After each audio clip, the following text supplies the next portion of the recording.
नमामि धन्वन्तरिमादिदेवं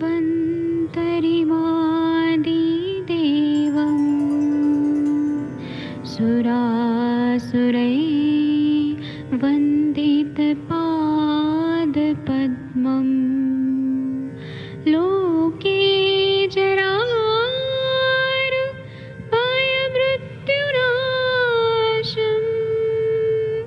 दातारमीशं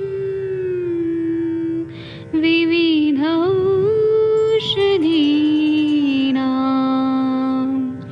शङ्खं चक्रं जलौकां दधतं मृतघटं चारुतोर्भिश्चतुर्भिः सूक्ष्मस्वच्छादिरुद्यं शुकपरिविलसन् मौलिमं भोजनेत्रम् कालाम्बोदोज्ज्वलाङ्गं कटितटविलसत् चारुपीताम्बराढ्यं वन्दे धन्वन्तरिन्तं निखिलगदमिव प्रौढदावाग्निनीलम्।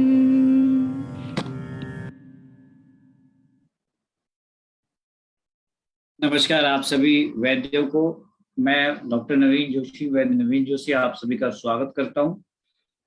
हमारे साथ अभी एक क्लिनिकल सेशन चल रहा है जहां मानसिक कषाय पर एक लेक्चर फेसबुक लाइव पे हो रहा है, तो अभी वहां पे सभी प्रतिभागीगण जुड़े हुए हैं। तो आप सभी का बहुत बहुत स्वागत है इस सेशन में।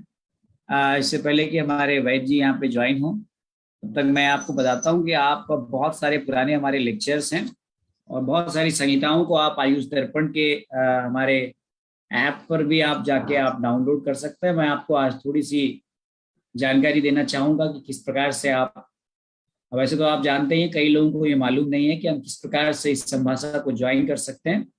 तो मैं आपको उसका एक तरीका बताता हूँ, बहुत सिंपल है। आप जो है वो अपने मोबाइल पे, अभी आप मोबाइल पे अगर आप आयुष दर्पण का डिजिटल ऐप जरूर डाउनलोड करें। ये आपको आयुष दर्पण का डिजिटल ऐप यहाँ दिख रहा है, इस पर आप क्लिक करेंगे और इस पर क्लिक करके आप जब आप यहाँ पर इसके मेन्यू में जाएंगे तो यहाँ पे स्टडी मटेरियल्स करके ऑप्शन है। इसमें देखिए अब आयुर्वेदा लाइब्रेरी है जहाँ पे सारी संहिताएं, तमाम सारे फार्मूले, हमारे तमाम सारे वैद्यों के सारे PDF आपको यहाँ मिल जाएंगे।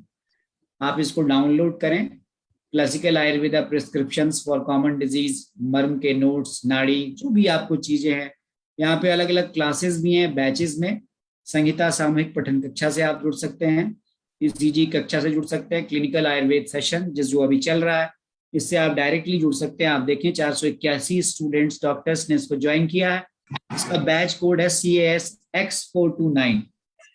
चैट का ऑप्शन है, आप चैट के ऑप्शन से तमाम सारे आप चैट्स कर सकते हैं, आपस में डिस्कशन कर सकते हैं। स्टोर में आपको जो कोर्सेज यहाँ पे हैं, आपको ये कोर्सेज जो यहाँ पे हैं आप ये देख सकते हैं। बहुत सारे ऑप्शंस हैं, बहुत ही अच्छा ऐप है। आप इस ऐप को डाउनलोड करके आप संभाषा से भी जुड़ सकते हैं। तो आप देर किस बात की, आप आयुष दर्पण का डिजिटल ऐप अपने गूगल प्ले स्टोर से आप डाउनलोड करें और आप हमारे इस संभाषा से जुड़ें। यदि आप जनरल फोन यूज नहीं करते, आप वैसे वाले फोन यूज करते हैं, तो आप उसमें ऑर्गेनाइजेशन कोड डालें TYNVU और उससे आप ऑर्गेनाइजेशन कोड डाल करके आप भी आप ऐप को डाउनलोड कर सकते हैं। तो बहुत बहुत धन्यवाद आपका, हमने आपको इसके बारे में थोड़ी सी जानकारी दी। मुझे उम्मीद है कि अब हमारे साथ में और भी लोग ज्वाइन हो जाएंगे। इसमें संभाषा को जनवरी माह से हम लोग निरंतर चलाते आ रहे हैं और लगभग कोई भी डिस्कशन प्लेटफॉर्म जो है इतने लंबे समय तक चलना, ये सब आप लोगों की वजह से है, क्योंकि आप सभी का इसमें सहयोग है और आप सभी इसमें प्रतिभाग करते हैं, इसीलिए लगातार चलते हैं। इसमें भारत भर के वैद्य विभिन्न प्रांतों से जुड़ते हैं। जैसा मैं देख रहा हूँ कि लॉकडाउन के बाद भी इसके हमारे इस संभाषा से जुड़ने वाले वैद्यों में एक रुचि बनी हुई है। मैं आप सभी से रिक्वेस्ट करता हूं कि अपने केसेस जरूर डिस्कस करें। आप जो व्हाट्सएप ग्रुप से ज्वाइन करना चाहते हैं तो एक गूगल फॉर्म है, आप उसको भरें और हमारी तमाम सारी एकेडमिक एक्टिविटीज का पार्ट बने। तो आप सभी का बहुत बहुत स्वागत है। यदि आप इसमें बहुत सारी चीजें हैं जो हमारी पैरेलली, हम नाड़ी है, मर्म है, पंचकर्म है, प्रकृति है, धातु क्षार है, क्लिनिकल आयुर्वेद सेशन है, मॉर्निंग में चरक संहिता है, संहिता का पठन है, विवेचन है, और ऐसे तमाम सारे सत्र यहाँ पे आपको लाइव चलते हैं। इन सभी की जूम मीटिंग आईडी और पासवर्ड आपको व्हाट्सएप ग्रुप में दिया जाता है। आप उससे डायरेक्टली इन सभी सेशंस से आप ज्वाइन कर सकते हैं। तो आज का और मेरा एक आपसे रिक्वेस्ट है कि आप सभी निश्चित है संभाषा में किसी न किसी डिजीज पर जरूर आप चर्चा करें, और हर दिन एक डिजीज पर कोई ना कोई रिजल्ट ओरिएंटेड आप कंक्लूजन जरूर लें, ताकि आप भविष्य में भी आपको ये रिकॉर्ड्स आपके आगे वाले वैद्यों के लिए भी एक लैंडमार्क हो। तो चलिए, मोनिका जी भी जुड़ गई हैं, जीना त्रिपाठी जी, वैद्य जितेंद्र जी, रमन गर्ग जी, विपिन पांडे जी, विनीता शुक्ला जी, RN चौरसिया साहब, वैद्य वर्षा जी, वैद्य नीरजा जी, वैद्य प्रीति जी, स्नेहा बेरडे जी, राजेंद्र कौर जी, कुसुम मलिक जी, राकेश ग्रोवर जी, सरोज मिश्रा जी, उज्ज्वला धवाड़े जी, धनई जी, लक्ष्मी मौर्य जी, आप सभी का स्वागत है। अभी मंगला जी भी जुड़ गई हैं। अभी थोड़ी देर में वैद्य अरविंद पाठक जी भी जुड़ गए हैं। आइए वैद्य जी, ये संभाषा आपके हवाले है। आप सभी को प्रणाम, आप सभी को नमस्कार। अपनी संभाषा को सुचारू रूप से आप सभी के सहयोग से चल रही, इसलिए वैद्यों द्वारा वैद्यों के लिए आयोजित ये संभाषा है। आप सभी का स्वागत है।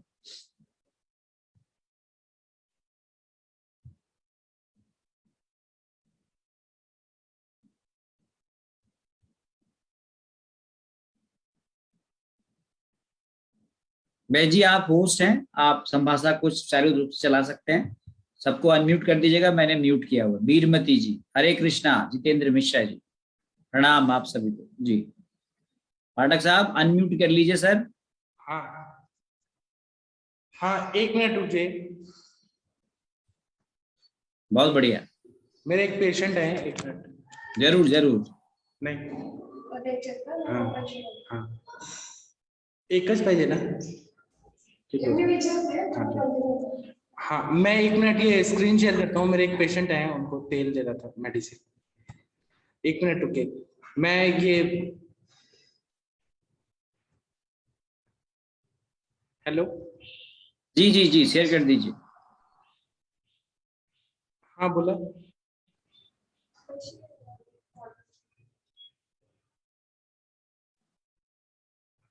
हाँ मी दिलाय 250 रुपयाचं आहे ते. छोटी नाही आहे ते, तेल महाग आहे. मी नंतर बोलतो, माझं लेक्चर चालू आहे.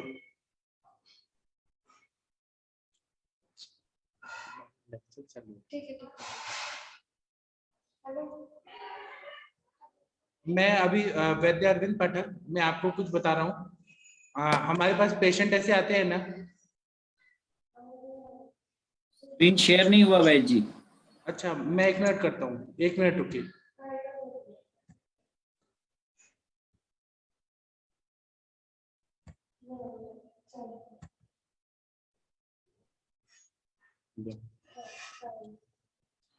दोन सांगितले पप्पांनी, ते मागचे चांगले ते पाठवतो तुमच्याकडे। हमारे पास ऐसे पेशेंट आते हैं जो जीर्ण कामला के पेशेंट होते हैं, जैसे कुंभ कामला और हलीमक के पेशेंट आते हैं। तो ना, इसमें कुंभ कामला में यकृत प्लीहा दुष्टि बहुत ज्यादा होती है। आप लोग के स्क्रीन पे कुछ दिख रहा होगा, आप लोग देखिए कृपया। तो कुंभ कामला के पेशेंट जो आते हैं ना, उसमें यकृत और प्लीहा की दुष्टि बहुत ज्यादा होती है। और लक्षण में देखेंगे तो शोथ रहता है, जो मूत्र रहता है वो पिताब रहता है या काला रहता है। मतलब यूरिन जो होता है ना, वो या तो येलोइश होगा या रेड ब्लैकिश होगा। आंखें देखेंगे तो नेत्र रक्तता होगी, और जो उल्टी होती है वो रक्त वर्णीय ऐसे उल्टी आती है। इसमें लक्षण अगर सौम्य हो जाए तो रोगी ठीक होने वाला दिखता है। अगर लक्षण तीव्र रहे बहुत ज्यादा, और ज्वर रहे, संन्यास रहे, श्वास रहे, तो ये असाध्यता के लक्षण होते हैं। ये हमें क्लिनिकली देखना पड़ता है। 4 दिन तक अगर कुंभ कामला रहे तो असाध्यत्व आ जाता है, इसलिए 1 से 4 दिन के भीतर ही इसकी चिकित्सा करने से ज्यादा फायदा होता है। इसी तरह से हलीमक व्याधि जो रहता है वह वात और पित्ताधिक रहता है, और कामला भी रहता है, अजीर्ण भी रहता है, शरीर जो रहता है वो हरा रहता है, पीला रहता है, ऐसा वर्ण प्राप्त हो जाता है। और इसीलिए ना हमें ऐसे अवस्थाओं को समझना बहुत जरूरी होता है। और बाद में हरा और पीला होने के बाद में श्यावता आने लगता है। लक्षण अगर देखेंगे तो बल उत्साह प्रधान रूप से नष्ट होने लगता है, और हलीमक व्याधि में तंद्रा होता है, मंद ज्वर होता है, शुद्ध अग्निमंद रहता है, मैथुन की अति इच्छा होती है, अंगमर्द होता है, श्वास होता है, तृष्णा होता है, शरीर का पोषण जो रहता है वह थोड़ा इंक्रीज हो जाता है। इसमें पांडु, कुंभ कामला, ज्वर, हलीमक, इसमें ज्यादातर ये पांडु का भी अगर देखेंगे ना पेशेंट तो उसमें ज्वर का इतिहास मिलता है, कुंभ कामला में भी ज्वर का इतिहास हिस्ट्री मिलता है, ज्वर में तो रहता ही है और हलीमक में भी रहता है। जीर्ण ज्वर जो रहता है तरुणों में, युवावस्था में, वो ज्यादातर हलीमक में कन्वर्ट हो जाता है, और वृद्धों में प्रायः कुंभ कामला में ही कन्वर्ट हो जाता है। कल से मैं क्या करूंगा कि ये जो नोट्स है ना, मैं आदरणीय गुरुजी जो है नवीन जोशी सर, इनको मैं पूछता हूँ कि ये आप लोग तक कैसे पहुंचे ये सारा नोट्स। उसके लिए हम लोग कुछ व्यवस्था करेंगे कि आप लोग तक ये सारे नोट्स मिल जाए। जीर्ण ज्वर का रूपांतर जो होता है वो यकृत और प्लीहा के विकृति में हो जाता है, और ज्वर के संप्राप्ति में हम देखेंगे तो रस धातु जो रहता है वह विकृत होकर पांडु रोग को प्राप्त हो जाता है, और इसके बाद कुंभ कामला और हलीमक यह हो जाता है। अगर ना कामला रोग जो रहता है, कुंभ कामला होता है वो वृद्धावस्था में रहता है, और तारुण्य मतलब युवावस्था में हलीमक होता है। इसलिए हमें ये देखना बहुत जरूरी होता है, जो लोग व्यसन एडिक्शन वाले रहते हैं, तंबाकू हो या मद्य पी रहे हैं, उनका हेतु जो रहता है वो हलीमक रहता है। मतलब तंबाकू ज्यादा खाते हैं तो उनको हलीमक होता है, मद्य करते हैं तो वो भी हलीमक या कामला में वो कन्वर्ट हो जाते हैं, और हलीमक में अति मैथुन का इतिहास दिखता है। तो कोई भी कंडीशन में कौन सी दवाइयां काम करती हैं, तो एक विडंगादि लौह आता है 250 mgm सुबह शाम देना है, फल त्रिकादि क्वाथ के साथ पूरे बॉडी में लेप लगाना है। तो इसमें जो लेप है वह कुछ कुछ लेप बताया है, इस नोट्स में नहीं है, लेकिन जैसे कुंभ कामला में लेप है तो पुनर्नवादी तेल का लेप बताया है, और हरिद्रक जो है उसमें वर्ज्य बोला है। कामला और हलीमक में अंग में कोई भी लेप नहीं लगाना है, केवल कुंभ कामला की अवस्था में ही लेप लगाना है। धात्रा विलय लेना है, और रसायन विधि से लेके फिर उसको बंद करना है। महामृत्युंजय लोह लेना है सुबह 10 बजे और दोपहर को 2 बजे, जो पित्त का काल शुरू होता है और पित्त का काल एंड होता है। अनुपान दूध और गर्म पानी रहता है। हलीमक में शिलाजित को गोमूत्र के साथ लेना चाहिए, और हलीमक में मनुका, गुड़ूची, आमलकी, सिद्धकृत अभ्यंतर लेना चाहिए। जीर्ण ज्वर अगर और पांडु रहे, कामला रहे, कुंभ कामला रहे, तो ये जो ऊपर वाला चीज है ना, शिलाजित और गोमूत्र, मनुका, गुड़ूची, आमलकी, सिद्धकृत, यह लेने से पांडु भी ठीक होता है, कामला भी ठीक होता है, कुंभ कामला भी ठीक होता है, जीर्ण ज्वर भी ठीक होता है। अभी मैं ये बंद करता हूँ, मैं सिस्टमेटिकली कल से ये अच्छे से पढ़ाऊंगा। अभी हम लोग संभाषा करते हैं आज से, ये हम सिस्टमेटिकली कल से हम लोग करेंगे, और मैं जोशी सर से पूछूंगा कि ये आप लोग तक कैसे पहुंचे, उसके लिए हम कुछ उपाय करेंगे कि ये नोट सभी तक पहुंच जाएगी आप लोग के पास। अब मैं आप सभी लोग को अनम्यूट करता हूँ, आप लोग आइए और हम लोग संभाषा करते हैं। एक बार देखिए आप लोग अनम्यूट हो पा रहे हैं क्या? यस सर जी। डॉक्टर मोनिका जी, आपका किताब आ गया है, मैं कल भेज दूंगा आपका किताब। जी सर, धन्यवाद सर। हाँ, और आप कैसी हैं मोनिका जी, आपका तबीयत कैसा है? सर मैं ठीक हूँ सर, आप अभी भी खांसते हैं, अभी भी आप पूरी तरह से ठीक नहीं हुए हैं। हाँ, डॉक्टर्स जो रहते हैं अपना ध्यान नहीं देते हैं, दूसरों पे ध्यान देते हैं। मैं अपने नहीं पा रहा हूँ, टाइम ही नहीं मिल पा रहा। नहीं हो रहा है, सही बात है सर। ठीक है, आप लोग बताइए अपना कुछ कुछ अनुभव बताइए आप लोग। सर प्रणाम सर, प्रणाम सभी को। हाँ, कैसी हैं आप? हाँ मैं ठीक हूँ सर। सर मेरे पास एक स्काल्प सोरियासिस का रिसेंटली केस आया था 10 दिन पहले, और उनकी हिस्ट्री में ये था कि 3-4 साल पहले उनको ऐसे ही जब बाल में तेल डाल रहे होंगे या बना रहे होंगे तो उनको कुछ खुजली और स्लफिंग फील हुआ, देखा तो चकत्ते वहां पे लीजन्स हो गए थे। उसके बाद उन्होंने एलोपैथी मेडिसिन ले लिया और ठीक हो गया था। फिर थोड़े टाइम बाद फिर से हुआ, फिर से एलोपैथी लिया, ऐसे 3-4 साल से रिकरेंस हो रहा है। तो जब दवाई लेते हैं तो खत्म हो जाता है, लेकिन फिर से थोड़े दिनों बाद फिर से होता है। और नहाने के बाद और जब पर्स्पिरेशन होता है तब खुजली ज्यादा आती है, और जब खुजलाते हैं तो स्लफिंग होता है। और सिर्फ स्काल्प पे ही है, फेस पे और कहीं पे बॉडी में नहीं है, लेकिन खुजली पूरी बॉडी में आती है जब भी आती है तब। जी स्काल्प में भी आती है और पूरे बॉडी में भी आती है। और हेतु में कुछ खास मिला नहीं मुझे, वो 2 टाइम ही खाते हैं, कुछ इतना अपथ्य आहार सेवन भी नहीं मिला, घर का ही खाना खाते हैं, बाहर का कुछ नहीं है। लेकिन जी उनका जो काम है वो वो मशीन्स का कुछ रिपेयरिंग का काम है, तो वहाँ पे शायद कोई केमिकल ये ऐसा कुछ के टच में आते होंगे, उससे अगर होता हो तो हो सकता है। बाकी और कोई उनका हेतु मिला नहीं है। तो सर मैंने यही आरोग्यवर्धिनी, केशर गुग्गुलू और महामरीचादी लेप, तेल का लेप ये सब स्टार्ट किया है। लेकिन आगे और क्या कर सकते हैं? 10 दिन हो गए इस उनको पर एक खाए। एक्सपर्ट है डॉक्टर उषा तबानी मैडम, वो आई है क्या? उषा मैडम बहुत अच्छे अच्छे योग बताती है, उनका स्किन पे और ये हेयर्स पे बहुत अच्छा अनुभव है। उषा मैम आई है क्या? शायद नहीं है। डॉक्टर सीमा त्रिपाठी मैडम जी, आप कुछ यूज करते हैं तो कृपया बताइए। मैं बता सकता हूँ, लेकिन जो एक्सपर्ट लोग हैं उनका हमें जरूर लेना चाहिए सजेशन। डॉक्टर सर सीमा प्रणाम। त्रिपाठी जी। जी सर, जी सर, हाँ, प्रणाम सर। प्रणाम। आप ऐसे सर पेशेंट में क्या सजेस्ट करेंगी? सर शीत पित्त जैसे सर वो है। नहीं, एक तो सर, सोरियासिस बोल रही है, सोरियासिस। अच्छा सर, मैंने शायद बाद में सुना नहीं, उन्होंने कुछ ऐसा बोला था उस टाइम, मैं सुन पा रही थी कि ठंड जब नहाते हैं तब ज्यादा इचिंग होती है। अच्छा नहाने के बाद ज्यादा इचिंग होती है, पूरे बॉडी में भी होती है और स्काल्प में भी होती है, और जब भी पसीना आता है ना तब इचिंग ज्यादा कुछ होती है। वैसे पैचेस शायद भी हैं क्या? सोरियासिस ही है, हाँ। वो पैचेस अच्छा। ऐसे हैं कि फोटो में ना मैं दिखा नहीं सकती, क्योंकि बाल में उतना क्लियर आ नहीं रहा था स्काल्प में, जी बाल की वजह से। लेकिन स्काल्प सोरियासिस ही है। सर, मेरा सर स्कैल्प सोरियासिस पे नहीं सर कोई वो है अच्छा, अभी। स्कैल्प सोरियासिस में एक तो तेल ओल नहीं लगाना चाहिए, पहला तो ये बात है। कोई भी तेल नहीं लगाना चाहिए, अगर लगाना है तो गंधक द्रुति लगाइए, तो वो फायदा करेगा। और कोई भी सोरियासिस है तो उसमें जो द्रव्य है उसमें रस माणिक्य बहुत अच्छा काम करता है ना। और ना इसमें आप देखेंगे तो अति लवण सेवन, नमक का सेवन बहुत ज्यादा हुआ होगा कोई भी कारण से, तो इसमें लवण रस को न्यूट्रलाइज करने के लिए हमें हरितकी का चूर्ण रात को देना चाहिए। वह कोष्ठ भी शुद्धि करेगा और वह अति लवण सेवन से, क्योंकि हरितकी में लवण छोड़ के सारे रस हैं, और षड रसाभ्यास बलकर ऐसा होता है, इसलिए हरितकी चूर्ण देने से बहुत अच्छा फायदा होता है। दूसरा, इसमें गंधक रसायन अच्छा काम करेगा, पंचतिक्त घृत गुगुल अच्छा काम करेगा, और मुस्तादी यापन बस्ती अगर पॉसिबल है तो मुस्तादी यापन बस्ती दीजिए। तक्र धारा करिए, तक्र धारा और करने के पहले ललाट पे आपको क्या करना है कि मुस्ता और आमलकी का लेप लगा देना है, और तक्र धारा करेंगे ना तो बहुत अच्छा रिजल्ट आएगा।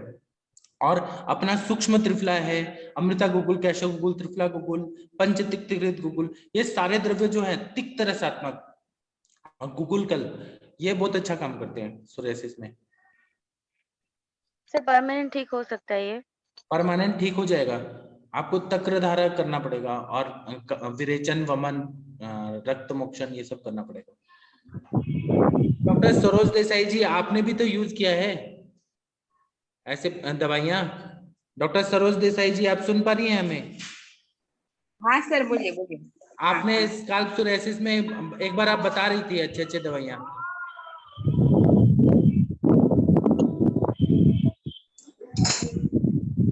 डॉक्टर सरोज देसाई जी, आप सुन पा रही हैं क्या?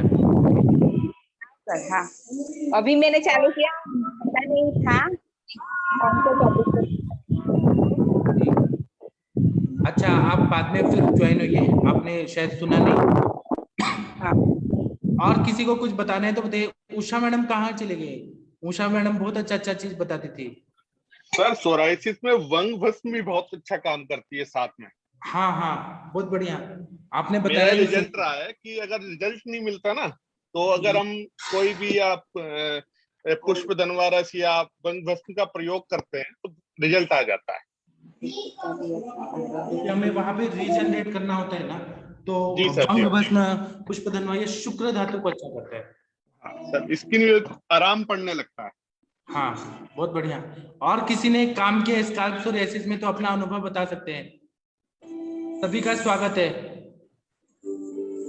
डॉक्टर विकास जी, आपने यूज किया है कोई मेडिसिन, अपना अनुभव बताइए।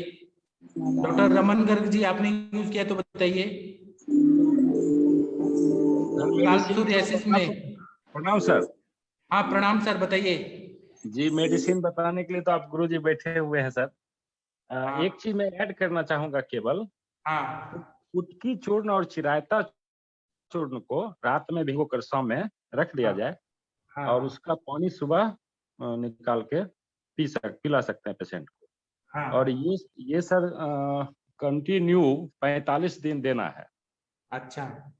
इसमें जो है सो कोई भी जैसे आप मेडिसिन, जैसे आप अभी बताए पंचघृत गुगलू रसमानिक वगैरह, रसमानिक को गिलोय में प्रवाल पिष्टी में मिला करके देना चाहिए इनको। 250 mg प्रवाल पिष्टी जी और 500 mg कम से कम या 1 ग्राम तक भी गिलोय डाल सकती हैं जी एक डोज में। और 100 से 125 mg तक रसमानिक के।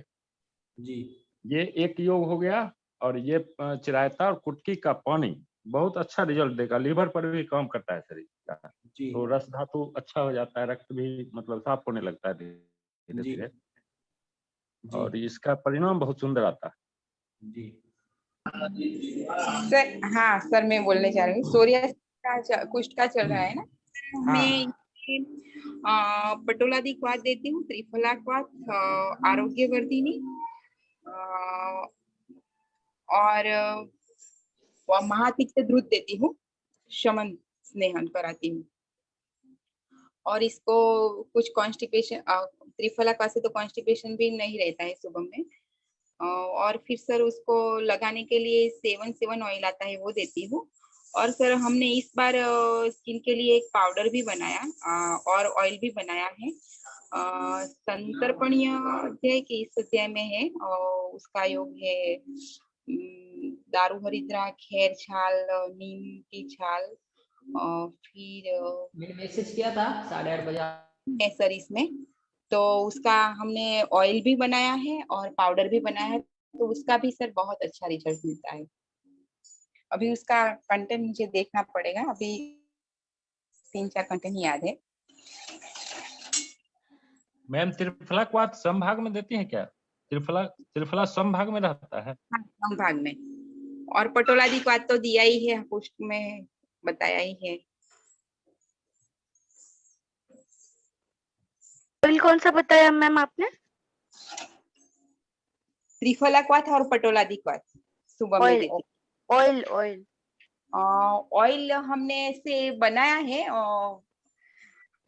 चरक सूत्र स्थान में ही है उसका। तो मैं अभी तो मुझे याद नहीं है इसका सब कंटेंट, लेकिन इसमें दारू हरिद्रा है, खैर है, नीम है, इंद्रयव है, त्रिफला है और दूसरे कई सारे हैं, 10 कंटेंट है इसमें। तो वो सभी, कोई भी संतर्पणीय रोग है ना, इसमें बहुत अच्छा रिजल्ट मिलता है और स्किन में भी रिजल्ट मिलता है, ऐसे चरक ऋषि ने इसमें लिखा ही है। मैम चरक सूत्र स्थान में कौन से चैप्टर में बोले आपने? संतर्पणीय अध्याय है ना, इसमें है संतर्पणीय। उसमें मुझे देखना पड़ेगा, अभी मुझे लेकिन इसमें सामने खुद 23 सूत्र स्थान का 23 अध्याय लगभग।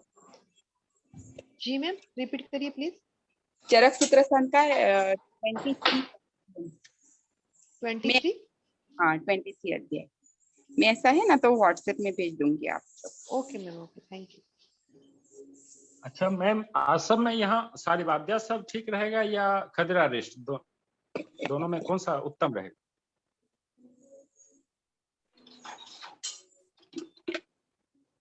इसमें खदीरा रिस्ट अच्छा काम करता है।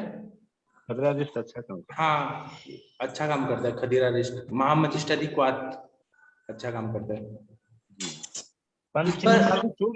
पंचनिम्बादी चूर्ण का भी रोल होगा? बहुत अच्छा रहता है। अभी हर पेशेंट अलग रहता है, हम पेशेंट देख के केवल सोरियासिस पे दवाई ऐसा नहीं होता ना, हर पेशेंट अलग होता है।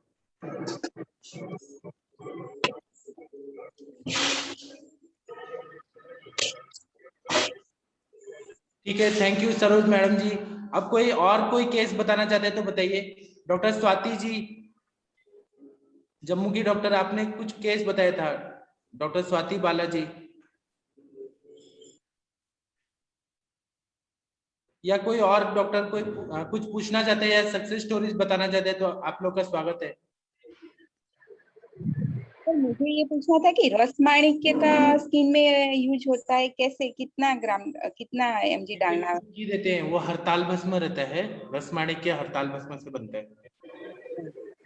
स्किन डिसऑर्डर्स में बहुत अच्छा काम करता है रस माणिक्य, हर तरह के सोरेसिस में अच्छा रिजल्ट आता है। गंधक द्रुति बहुत अच्छा काम करता है, और ना रस पाचक आप लोगों को पता है, वह भी बहुत बढ़िया काम करता है। ताप्यादि लॉ भी अच्छा करता है, एकेटी भी अच्छा काम करता है। हर पेशेंट अलग होते हैं, हमें पेशेंट देख के समझ आता है कि वात दोष बढ़ा है, पित्त दोष बढ़ा है, कफ दोष बढ़ा है। सॉल्यूशन वैसे करना पड़ता है क्योंकि देखना पड़ता है सब। जी ठीक है, डॉक्टर स्वाति बालाजी आप बताइए कुछ। नमस्कार सर। हाँ, आप जम्मू की डॉक्टर है ना? जी सर जी। हाँ, नमस्कार सर। हाँ प्रणाम, बताइए। सर मैंने एक केस के बारे में थोड़ा डिस्कस करना था। हाँ, करिए। आज ओपीडी में एक पेशेंट थी, प्राइमरी इनफर्टिलिटी की, एज थी उसकी 33 ईयर, मैरिड लाइफ जो थी 9 ईयर थी।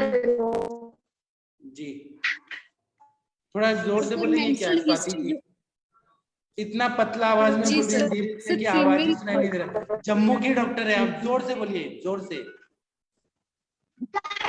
सर एक फीमेल पेशेंट थी जिसकी एज थी 33, मैरिड लाइफ है 9 ईयर, मेंस्ट्रुअल हिस्ट्री सर उसकी नॉर्मल थी, 28 to 30 days normal menstrual history थी उसकी।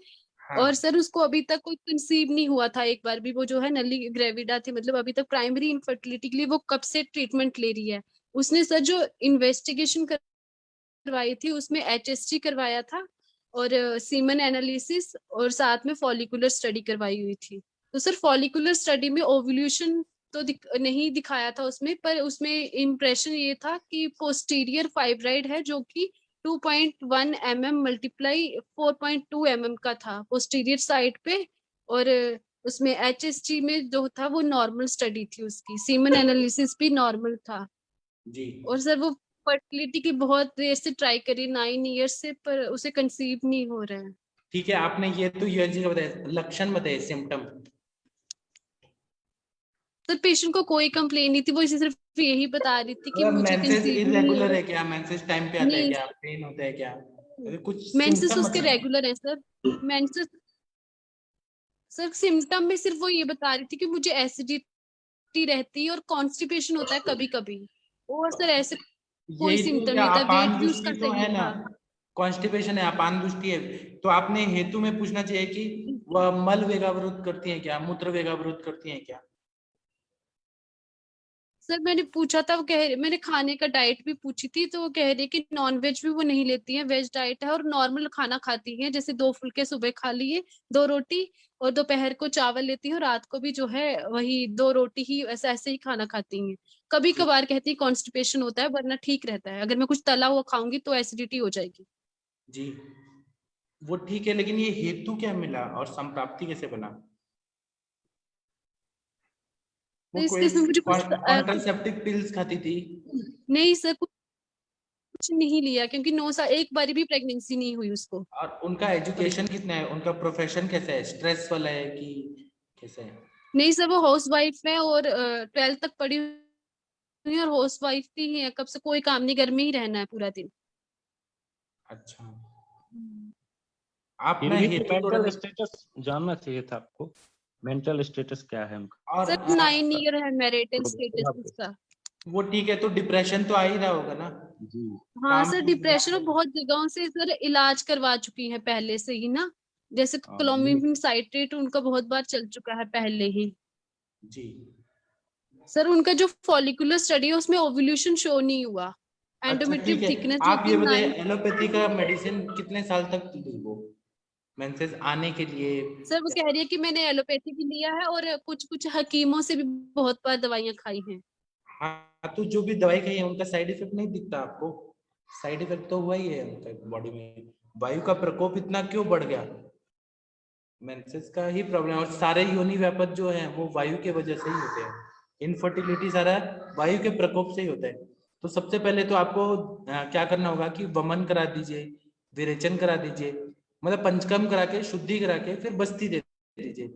और फाइब्रॉइड के लिए आप क्या क्या दवाई दे सकते हैं? तो मांस पाचक, मेदोपाचक, रौद्र रस, कांचनार गुगुल, आरोग्यवर्धिनी, चंद्रप्रभा, पुष्पधमा रस, फलघृत, नष्ट पुष्पांतक रस, ये सब देने से हो जाएगा ठीक।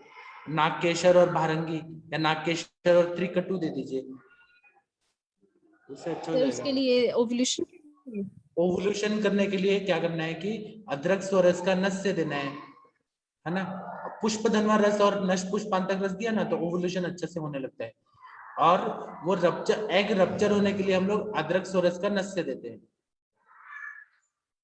ठीक है सर। और फल घृत या काश्मती आदि घृत अगर दे दिया आपने पुष्प धनवा रस के साथ तो ओवुलेशन अच्छा होने लगता है पूरा। बस्ती का और योनि पिचू का बहुत अच्छा रिजल्ट आता है। ठीक है। पहले तो आपको क्या करना है कि वमन करा दीजिए उनको। वमन करने से सारा जो कोष्ठ शुद्धि हो जाएगा उनका पूरा। वमन और विरेचन करा दीजिए, है ना। सर विरेचन जो है वो कोई सद्य विरेचन जैसे त्रिवृत प्लेय से करवाना हाँ। चाहिए कि? आप देखिए पेशेंट के पास टाइम कैसा है, हमें पेशेंट का भी देखना है और ग्रंथों का भी देखना है। तो पेशेंट के पास टाइम है तो पूरा वमन कराइए, फिर पूरा विरेचन कराइए पूरा 7 दिन का। उसके स्टेप बाय स्टेप करेंगे तो ज्यादा अच्छा रिजल्ट आता है। Thank you sir. और ये केस में आप सक्सेसफुल होंगी ऐसा मुझे लग रहा है। ठीक है सर, थैंक यू जी। किसी को कुछ बोलना है तो ये केस में बता सकते हैं। डॉक्टर अंजना मैडम जी कहाँ गई, हमारी एक्सपर्ट मैडम? डॉक्टर स्वाति, इन्होंने LHFSH वगैरह भी करवाया क्या? प्रोलैक्टिन, मैम आधी LHFSH रिपोर्ट कुछ ना तो? वो जी मैम नमस्कार मैम। मैम आधी रिपोर्ट वो लेके ही नहीं आई थी, उनको लगा सिर्फ मुझे USG वाली रिपोर्ट ही लानी चाहिए तो वो वही लेके आई थी। तो मैंने कल के लिए ही तभी उन्हें कहा है कि आप सारी रिपोर्ट लेके आइए और अपने हस्बैंड को भी लेके आइए, तो फिर कल मैं बताऊंगी। सर नमस्ते। हेलो। हाँ नमस्ते, बताइए। सर वो कल फाइब्रॉइड के बारे में डिस्कस किया था मैंने केस, तो वो गलती से मैंने 2 to 3 mm बता दिया था। तो 9 to 10 mm तक के फाइब्रॉइड है। तो ये अपनी जो ट्रीटमेंट मैम ने कल बताया था तो क्या क्या उससे भी। बताया था एक बार बता दीजिए, मैडम को हेल्प हो जाएगा। हाँ 1 मिनट सर। असल में अंजना मैडम नहीं आई तो कैसे तो भी लगता है। हाँ सर।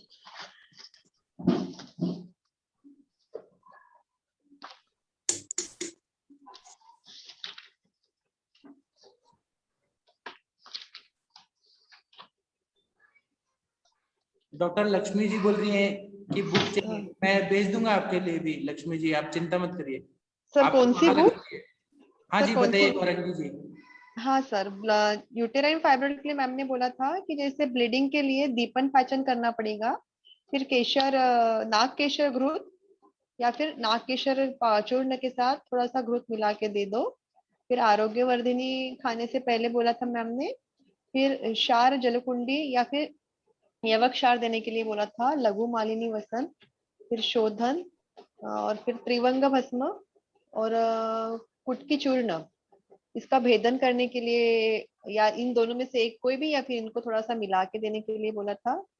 और ब्लीडिंग स्टॉप करने के लिए लाक्षा चूर्ण, बोल परपटी वो तो और आपके कुमारी। पेशेंट को ब्लीडिंग हो रहा था ना, इनको नहीं हो रहा है ब्लीडिंग? हाँ सर जी। ठीक है आप बता दीजिए वो ब्लीडिंग स्टॉप करने के लिए क्या बताई थी मैडम? लाक्षा चूर्ण, बोल परपटी और कुमारी आसव बताया था। और ये चंद्र प्रभावटी, अग्नितुंडी वटी, संजीवनी वटी या फिर रुद्धिवाटिका वटी, इनमें से कोई भी। और अपान वायु के लिए उन्होंने विरेचन देने के लिए बोला था, कोई भी सौम्य आरक पदार्थी ऐसा, क्योंकि उनका बल कम हो गया था तो मैम ने बोला था कि सौम्य विरेचन दे दो।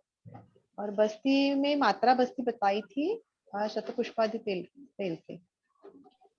और यशत भस्म भी बोला था। और लघु भस्मवटी एंडोमेट्रियम स्ट्रेंथनिंग के लिए। और अभ्रक भस्म। सर इतना बताया था मैम ने। हेलो। हाँ जी बहुत बढ़िया। तो ये सब बताया था। और जैसे स्टार्ट करना है उनको तो इतना सारा तो नहीं दे सकते हैं, तो नाक केशर और आरोग्यवर्धिनी, पुष्यानुक चूर्ण और लघु मालिनी वसन, इसका ये देना है। फिर गिलोय सत्व, बोल पलपटी और लेखन के लिए शंख भस्म, टंकन भस्म, कुटकी, वावड़ी और कुमारी आसव। और सर ये चरिकासव भी होता है क्या सर? वो मुझे चौकी थोड़ा का सब कंफ्यूज होता हो। है ना, होता है। चरिकासव ना सर, चम्मच का च ना? हेलो। हाँ, चव्य वनस्पति का चवी का सब। चविकासव है, ओके सर। हाँ, पंचकुल में ना पिपली पिपली चव्य चित्रक सुनती हाँ चव्य। सर, हाँ ओके सर। तो ये सब बताया था। मैम बोल रहे थे कि हमने तो बड़े बड़े से फाइब्रॉइड डिसॉल्व किए हैं 6 to 7 mm। ये तो उससे भी बड़ा है, 8 to 9 mm का है, 2 फाइब्रॉइड से इनके। जी, मुझे वही डाउट था कि ये हो जाएगा क्या उनको डिसॉल्व? हो जाएगा। ये मैडम का बहुत अच्छा योग है सब। और कुछ ऐड करना पड़ेगा क्या सर इसके साथ? आप इतना दीजिए तो, नहीं होगा तो हम बताएंगे। ओके सर, ठीक है सर, ठीक है डॉक्टर स्वाति जी, आपको मिल गया आंसर? डॉक्टर स्वाति जी। हाँ जी सर, मिल गया। अभी आकांक्षा मैडम कुछ बताना चाहेंगी तो बता सकती हैं ये केस में। डॉक्टर आकांक्षा श्रीवास्तव जी। जी सर एक्चुअली मेरा मिस हो गया था, कॉल आ गया था तो मैं केस नहीं सुन पाई थी। फाइब्रॉइड है और कंसीव नहीं कर पा रही है। ये कल वाला केस है ना सर, जहाँ तक मुझे याद है? क्या? कल भी तो सेम केस हमने वो डिस्कस गौरांगी किया था। मैडम का था जिसमें हैवी मेंसेस आ रहे थे। ये स्वाति मैडम अच्छा हैवी मेंसेस नहीं है, फाइब्रॉइड है बस।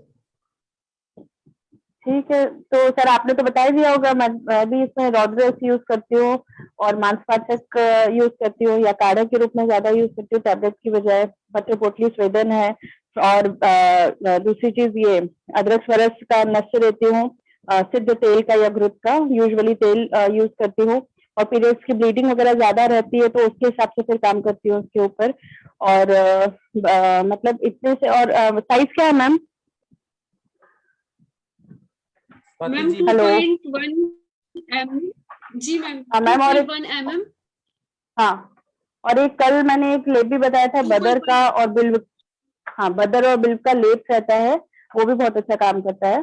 तो आप वो भी इसके ऊपर मतलब ओटी पेट पे, मतलब पेट के जहाँ पे फाइब्रोइड का रीजन रहता है वहाँ पे अच्छा यूज करता है बदर का, मतलब बेर, बिल्व चूर्ण और अमल की। तो इसका भी मतलब एक और फॉर्मूला सर जो केतु का लेप होता है, उसमें बल्व, विदर, अमल की, बच्चा, गुक्षुर, ये तीनों का रहता है। तो इसका लेप भी बहुत अच्छा फायदा करता है इसमें। और इसमें एक चीज, एक घृत जो हम यूज करते हैं, आर्य निशा और उदंबर पत्र का घृत जो होता है वो इसमें यूज करते हैं। और साथ में इसमें वात, क्योंकि शूल भी रहता है, तो घृत का उपयोग इसलिए क्योंकि कहीं ना कहीं फाइब्रोइड सिस्ट जो होता है तो वो उसको मुलायम करने के लिए उसमें काम आता है। और उदर शूल भी कभी कभी फाइब्रोइड की वजह से कभी कभी बहुत होता है, तो वात उदर शूल की चिकित्सा में जो भी आया है उसके कल भी आप इसमें यूज कर सकते हैं। और ताशना गुगुल ग्रंथिरज फॉर्मूला जैसे सर ने बताया था कल, तो ग्रंथिरज फॉर्मूला भी डेफिनेटली इसमें यूज करना चाहिए। पाठा त्रिकटु और क्या? कुटज, इंद्रियव। इंद्रियव, हाँ हाँ इससे भी फायदा होता है। हाँ, और रसपाचक मांसपाचक तो इसमें यूज करना ही है, रस रक्त और मांसपाचक। तो बस इसी से आप स्टार्ट करिए धीरे धीरे। जी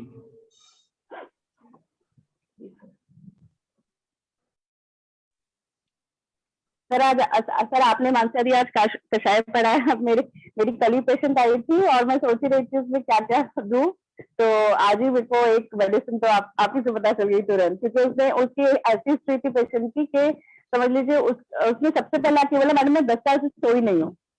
हाँ 10 साल से सोई नहीं हूँ, और उसके बाद फिर 10 साल मुझे से बहुत गहरी नींद नहीं सोई है कि सोई नहीं है? अब उसने मुझे लिटरली बोला मैं 10 साल से सोई नहीं हूँ मैम। अच्छा। और उसके बाद फिर अभी किसी ने लोकल ब्राह्मी वगैरह ऐसे बताया होगा जट्टामंसी, तो ऐसे कंसारी की दुकान से लेकर, तो उसने बोला थोड़ा हल्का बहुत अब थोड़ा सा मुझे थोड़ा सा ठीक लग रहा है। और उसको घिन बहुत आती थी, हर चीज से घिन, मतलब कोई भी चीज वो देख ले तो उसको बहुत भयानक घिन आती थी। कम से कम 10 बार बाथरूम धोना, किसी की चप्पल अगर गलती से भी आ जाए, बाथरूम अपना यूज किसी को ना करने देना। तो लिटरली पर्टिकुलर वही ओसीडी का पर्टिकुलर मुझे लग रहा था। और डिप्रेशन, बहुत भयानक रूप से डिप्रेशन था। तो हाँ, इसमें अभी मैंने वही सोचा था मैंने देने के लिए। तो अभी जैसे आपने मानसती कषाय बताया तो उसका डेफिनेटली यूज करूंगी मैं। तो मानस मित्र वटकम, और इसमें मैंने ये बहुत सारी कॉम्बिनेशन एक मेडिसिन का निकाला था, जिसमें वचा है, शतावरी है, हरितकी, और मतलब ऐसे पर्याय ढूंढ के मैंने निकाला था। उसमें कौन कौन सी वनस्पतियों के वीरा, धीरा ऐसे करके जो पर्याय, विजया करके जो पर्याय आए हैं, अब उसका काढ़ा देने के लिए सोचा है। और साथ में उन्माद गत केसरी सोचा है इस पेशेंट में देने के लिए, और शिरोधारे के लिए बोला है अगर वो तैयार होती है तो ऐसे ही यूज करके देखती हूँ उससे कैसा रिजल्ट आता है। जी, बहुत बढ़िया बताया आपने। आप हेलो, आपके क्लिनिक में से कुछ फॉर्मूला बताने वाली थी आप? हाँ सॉरी सर, एक्चुअली आज बारिश बहुत ज्यादा हो रही थी यहाँ पे ना, तो मैं गई नहीं। छोड़ेंगे नहीं, आप कल बताइए, परसों बताइए, लेकिन आप बिल्कुल बिल्कुल, ब्लीडिंग का सुश्रुत का बस्ती मुझे रेफरेंस रहा था, मैं आज ही शेयर कर दूंगी, मेरे नोट्स में भी कहीं होगा, मैं उसी से देख के अभी शेयर कर दूंगी। मैम मुझे एक क्वेश्चन पूछना था। जैसे आपने ये फाइब्रॉइड पे रसपाचक, रक्तपाचक, मांसपाचक बताया, तो मेरा जो फाइब्रॉइड का पेशेंट है उसको ना हेवी ब्लीडिंग होता है मैम आफ्टर 7 days 10 days। हाँ, तो मैम आप इसमें ना अगर दे ब्लीडिंग सकते हैं कि नहीं दे सकते हैं?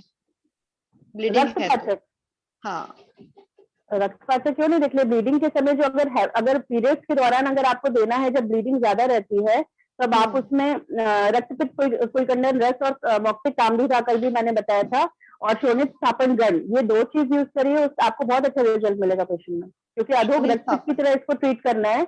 और रक्तपित की तरह अगर आप ट्रीटमेंट अगर उसमें देखेंगी तो रक्तपित कुलकंडल रस का बहुत ग्रेट रिजल्ट है, वैसे रत्नावली का पार्ट है।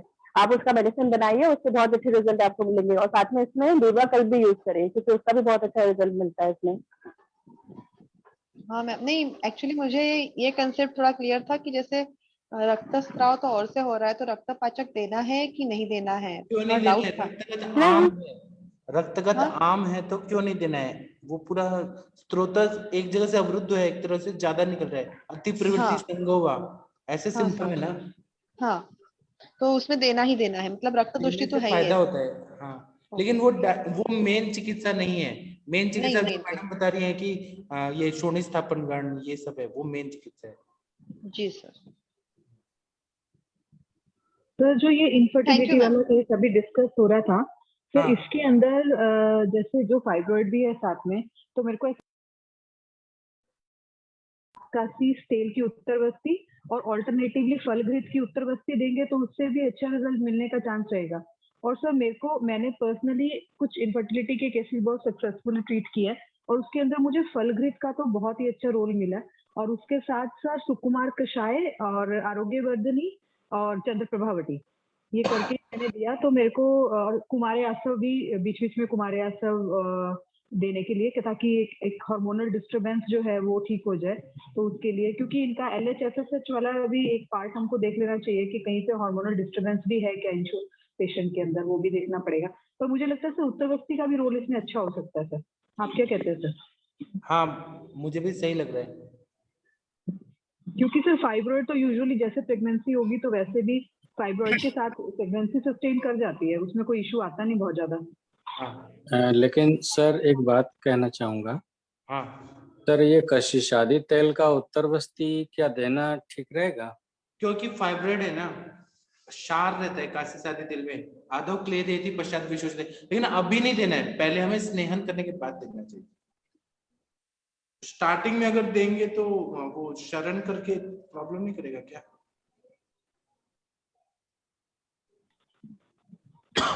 तो आमपाचन वातानुलोमन करना चाहिए, और उसके बाद घृतपान करा के फिर कुछ दिन के बाद काशीसादी तेल का उत्तरवस्ती से तो फाइब्रॉइड ठीक होता है, ठीक है, लेकिन हमें शुरुआत में पहले काशीसादी से शुरू करना चाहिए कि नहीं, ये क्वेश्चन।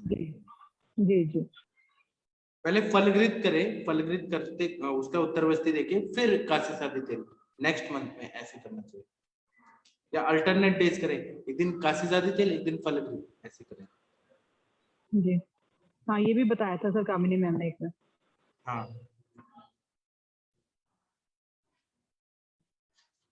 और किसी को ये केस में कुछ बताना है तो बताइए। आज अंजना मैडम नहीं है, कामिनी मैडम भी नहीं है। हाँ, डॉक्टर मीनल गुप्ता मैडम है, इनको तो अनुभव होगा ऐसे केसेस में। फाइब्रॉइड के केसेस में काम किया होगा। डॉक्टर मीनल गुप्ता मैडम जी, आप हैं क्या? सर प्रणाम। हाँ प्रणाम सर, कैसे हैं? बस बढ़िया हूँ सर, आशीर्वाद है। सर मैं एक फाइब्रॉइड में बताना चाहता हूँ। हाँ बताइए ना। फाइब्रॉइड गलाने के लिए सर शिला सिंदूर और व्याधिहरण रसायन भी बहुत अच्छा काम करता है सर। हाँ हाँ। शिला सिंदूर के साथ में गंधक रसायन, ताम्र भस्म और व्याधिहरण रसायन और प्रवाल पिष्टी का कॉम्बिनेशन देंगे तो फाइब्रॉइड डेफिनेटली गल जाएगा सर। हाँ, ये पूना में चलता है ये फॉर्मूला। हाँ जी सर, शिला सिंदूर तो किसी भी प्रकार की गठान गलाने के लिए बहुत बेस्ट है। मना शिला रहता है उसमें तो वो उसको गठान को छिन्न भिन्न कर देता है, कोई भी फाइब्रॉइड रहता है इसको। शिला सिंदूर, ताम्रभस्म, व्याधिहरण रसायन और क्या बोले? और गंधक रसायन। गंधक रसायन का क्या रोल है? गंधक रसायन क्या सर, एज ए एंटीबायोटिक काम करता है। वहां पे जो भी दूषित कफ रहता निकलता है ना, उसको नष्ट करने से तो उसको डिजोल्व करके ये बाहर निकाल देता है। अच्छा। हाँ, और साथ में प्रवाल पिष्टी अपन इसलिए देते हैं कि जो नई सेल्स, जैसे कोई भी अगर गठान वहां से गलेगी तो वहां सॉफ्ट टिश्यू और नए टिश्यू बनना चाहिए, हेल्दी टिश्यू जो कि उसकी रिपेयरिंग कर सके, तो उसको रिपेयरिंग करने में हेल्प करता है। तो सर ब्रेन ट्यूमर पर भी काम करेगा सर क्या? बिल्कुल सर, डेफिनेटली करेगा। आप शिला सिंदूर का प्रयोग जरूर करिए, कहीं भी गठान हो, ब्रेन में या हार्ट, मतलब इसमें लंग्स में भी हो या फिर यूट्रस में हो, ओवरी में हो। अच्छा, उसमें हीरक भस्म मिलाया जा सकता है सर? हाँ जरूर, हीरक भस्म तो ब्रेन के लिए बहुत बेस्ट है सर। ये शिला सिंदूर, ताम्रभस्म, प्रवाल पिष्टी, गंधक रसायन और शिला सिंदूर, ताम्र भस्म, गंधक रसायन और व्याधिहरण रसायन। व्याधिहरण रसायन कितना सर? व्याधिहरण रसायन की मात्रा कम रखिएगा, मतलब 65 mg के अप्रोक्सीमेटली। अच्छा, ताम्र भस्म सर, ताम्र भस्म कितना? ताम्र भस्म तो ताम्र भस्म काफी कम रहता है सर। मैं तो क्या है 40 पुड़िया में 1 ग्राम के आसपास मिलाता हूँ। जी जी, बहुत अच्छा सर। शिला सिंदूर, शिला सिंदूर आप 125 mg आराम से दे सकते हैं, कोई दिक्कत नहीं पर डोज। ये पूरा आप 40 पुड़िया बनाते ना सर, तो हाँ तो इसमें जैसे शिला सिंदूर 5 ग्राम मिला लीजिए आप, ताम्र भस्म 1 ग्राम, गंधक रसायन 5 ग्राम, प्रवाल पिष्टी 5 ग्राम, व्याधिहरण रसायन 2 ग्राम। और इसके साथ में आप क्या है कि जैसे मतलब कोई भी बीमारी रहती तो सिंगल बीमारी तो रहती नहीं है, उसके साथ में और भी दूसरे बहुत सारे लक्षण रहते हैं। मान लो घबराहट हो रही है, उसको हार्ट से रिलेटेड कोई प्रॉब्लम है, तो उसमें अपन अकीक पिष्टी साथ में मिला सकते हैं या संगेसव पिष्टी भी मिला सकते हैं, क्योंकि ये जो द्रव्य है, मान लो शिला सिंदूर है, व्याधिहरण रसायन, तो ये भी उष्णवीर्य द्रव्य रहते हैं। तो प्रवाल पिष्टी तो अपन मिला रहे हैं उनकी उष्णता को कम करने के लिए, लेकिन अगर उसको पेल्पिटेशन जैसी अगर कोई समस्या है तो आप साथ में अकीक पिष्टी वगैरह भी मिला सकते हैं उसमें। अच्छा, वो कितना लेना चाहिए सर? वो अपने जैसे एक मतलब उसका जो मिनिमम डोज है वो तो 125 mg तो है सही, उसी के हिसाब से आप मिला सकते हैं उसमें। सर ये आप 40 पुड़िया बनाते हैं, सुबह शाम देते हैं? हाँ सुबह शाम 20 डेज। अच्छा सर, एक चीज और ऐड किया जाए इसमें। जी सर। जैसे मतलब ब्रेन ट्यूमर की वजह से अगर लेफ्ट साइड का हाथ और पैर दोनों कमजोर हो गया है, काम नहीं करता है, एक प्रकार से मतलब लकवा जैसा सिम्टम समझा जाए। पूरे का पूरा लकवा जैसा सुन्न नहीं है, लेकिन शक्ति छिन्न हो गई है। तो उसमें क्या मतलब अलग से कोई योग देना चाहिए या इसी में कुछ मिला देना चाहिए? इसी में आप चाहो तो साथ में योगेंद्र रस मिला सकते हो, बृहद्वाज चिंतामणि रस मिला सकते हो, रसराज रस मिला सकते हो, या फिर अलग से भी आप देना चाहो जी। तो रसराज रस देने, रसराज रस और बृहद्वाज चिंतामणि 60 mg का, और मतलब अभ्रक भस्म ये सतपुटी मिला सकते हैं साथ में जी। 125 mg हम दिए थे, 1 महीना में कुछ सुधार हुआ है? नहीं बहुत बढ़िया है सर, रसराज रस का तो बहुत अच्छा रिजल्ट है जी सर। और बृहद्वाज चिंतामणि रस का भी बहुत अच्छा है, वात नाड़ीगत संस्थान में। जी, इसलिए 125 mg में मैंने दोनों को मतलब मिला दिया, उसी में 60 mg करके बहुत बढ़िया। दोनों डाल दिया। जी जी जी सर। सर ये शीला सिंदूर, गंधक रसायन, ताम्रपत्र, 40 पुड़िया बनाना है, थोड़ा उसका एक बार सर प्रमाण बताइए ना। ये 5-5 ग्राम ले लो मैडम, और ताम्र भस्म 1 ग्राम ले लो। ज्यादा ताम्र भस्म देने से उत्क्लेश करता है, वो वोमिटिंग की टेंडेंसी रहती है, उससे हमेशा जी मिचलाता रहता है, और ताम्र भस्म का वैसे भी डोज कम है। हाँ, और ये व्याधिहरण रसायन वो भी 5 ग्राम ही लेना है? नहीं, अगर अपन शिला सिंदूर 5 ग्राम ले रहे हैं तो व्याधिहरण रसायन 2 या 3 ग्राम ही लीजिए फिर। जी ठीक है ना सर, धन्यवाद। और ये सब लकवा में भी जैसे मतलब स्ट्रेंथ कम हो रही है हाथ पैर की, तो इसी में ये ऐड करना है क्या, रसराज और बृहद वो चिंता में? अलग कंडीशन है, वो अलग कंडीशन है। ये पर्टिकुलर के मैडम, फाइब्रोइड मिलाने के लिए अपन मैडम शिला उनका सिंदूर और व्याधिहरण का उपयोग करते हैं। ओके, नहीं जैसे कभी कभी ये जो ट्यूमर जैसे गार्ड बोले आपने, तो उसके कारण थोड़ा सा स्ट्रेंथ कम अगर हो वो जाता है हाथ पैर में। जी, अगर ब्रेन में है तभी होगा ना। हो रही हाँ है जी, ब्रेन में, ब्रेन में। कर सकते हैं जी, हाँ, अपन इसको। तब तो मिलाना ही वाजिब, अभी सर हाँ, बता रहे हैं ना। हाँ जी हाँ, जी, हाँ, ट्यूमर की अगर जी। संप्राप्ति है तो वहाँ निश्चित अपने को शिला सिंदूर का प्रयोग करके देखना चाहिए। जी सर। ऐसे सर मुझे लगता है, मैं एक रिक्वेस्ट डालूंगा, मुझे लगता है कि अगर इसमें हीरा भस्म डाला जाए, जो अभी आपने योग बताया है शिला सिंदूर वाला योग, हाँ हाँ बिल्कुल। तो ये तो बहुत पोटेंशियल मेडिसिन हो जाएगा सर। तो अरे ये बहुत वाला बढ़िया हो जाएगा, 100 mg इसमें हीरक भस्म मिला सकते हैं अपन, बहुत बढ़िया हो जाएगा। जी, 5 mg हम डालते हैं सर पर खुराक। नहीं मतलब 40 डोज में मैं बोल रहा हूँ 100 mg। हाँ नहीं सर, उसमें हो जाएगा लगभग 300 mg के आसपास। हाँ, वो तो खैर आपने जो 5 mg डाला ये तो काफी हाँ, हो अगर जाता है। अफोर्डेबल है सर, अगर पेशेंट हाँ अफोर्डेबल है तो उस पर भी उसके अकॉर्डिंग ही चलना पड़ता है। जी जी जी बिल्कुल। और ये हम जानना चाह रहे थे कि बृहत बात चिंतामणि और रसराज रस वाला योग जो है सर, जी ये सर, अलग से हम देते हैं 1 बहुत घंटे बढ़िया। बाद। हाँ तो चूंकि हाँ, दोनों इसको पोटेंशियल मेडिसिन है, इसलिए हम सोचते हैं इतना मेटाबॉलिक किसी का होता नहीं अच्छा आजकल, उसमें भी कैंसर पेशेंट का तो होता नहीं है। हाँ नहीं होता है सर। हाँ जी, तो मेरा ये सोच इसी से निकला कि 1 घंटे बाद देने से हो सकता है ज्यादा काम करे। और एक चीज और है कि जब अपन रसौषधियां देते हैं तो एसिडिटी होने की संभावना रहती है क्या? तो नहीं, रसौषधि से नहीं होती है एसिडिटी, वो ककराष्टक का अगर वर्ज नहीं किया जाए इसलिए होती है। अच्छा हाँ, वो हाँ ये है, कारण हो सकता है, सही है। ककराष्टक, करेला वगैरह अगर ज्यादा खा रहे हैं, तेल मिर्ची मसाला, तब हो सकता है। हाँ काकमाची, केला करेला और ये काकोदुम्बर, ये हाँ जी सर। हाँ तो उस चीज का ऐसे अपने को नाम मत करिए, रसकल तो कितना अच्छा है आयुर्वेद का। नहीं मतलब कि उष्ण रहता है इसलिए मैं बोल रहा हूँ सर। उष्ण रहते हैं लेकिन पेशेंट परहेज नहीं पालते हैं। बस परहेज नहीं पालते हैं, हाँ, और वो बाद में अपने को कंप्लेन करते हैं कि मैं जैसे ही पुड़िया खाता हूँ तो मेरे को ये हो रहा है, एसिडिटी हो रही है, पेट साफ नहीं हो रहा है, ये हो रहा है, वो मतलब वो अपने ऊपर ही ब्लेम करने की कोशिश करता है।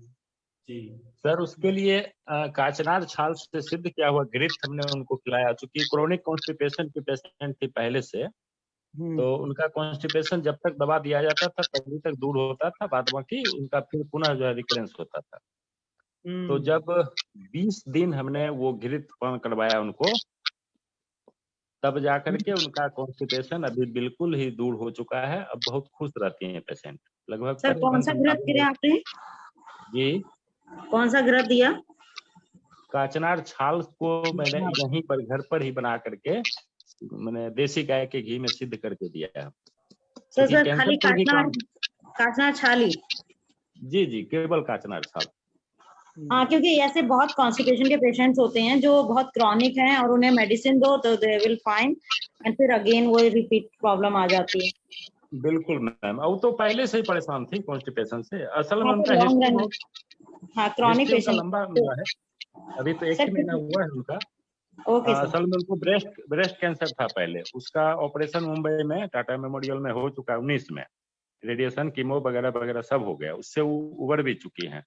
लेकिन अगेन तो होना ही है मैडम, अगर कीमो से हुआ है कोई ठीक, तो कुछ समय बाद तो लगभग हो ही जाते हैं। तो उनके उस ब्रेस्ट कैंसर के वजह से ऐसा हेतु मुझे मिल रहा है कि उसके वजह से उनका ब्रेन में ट्यूमर छोटा सा हो चुका है।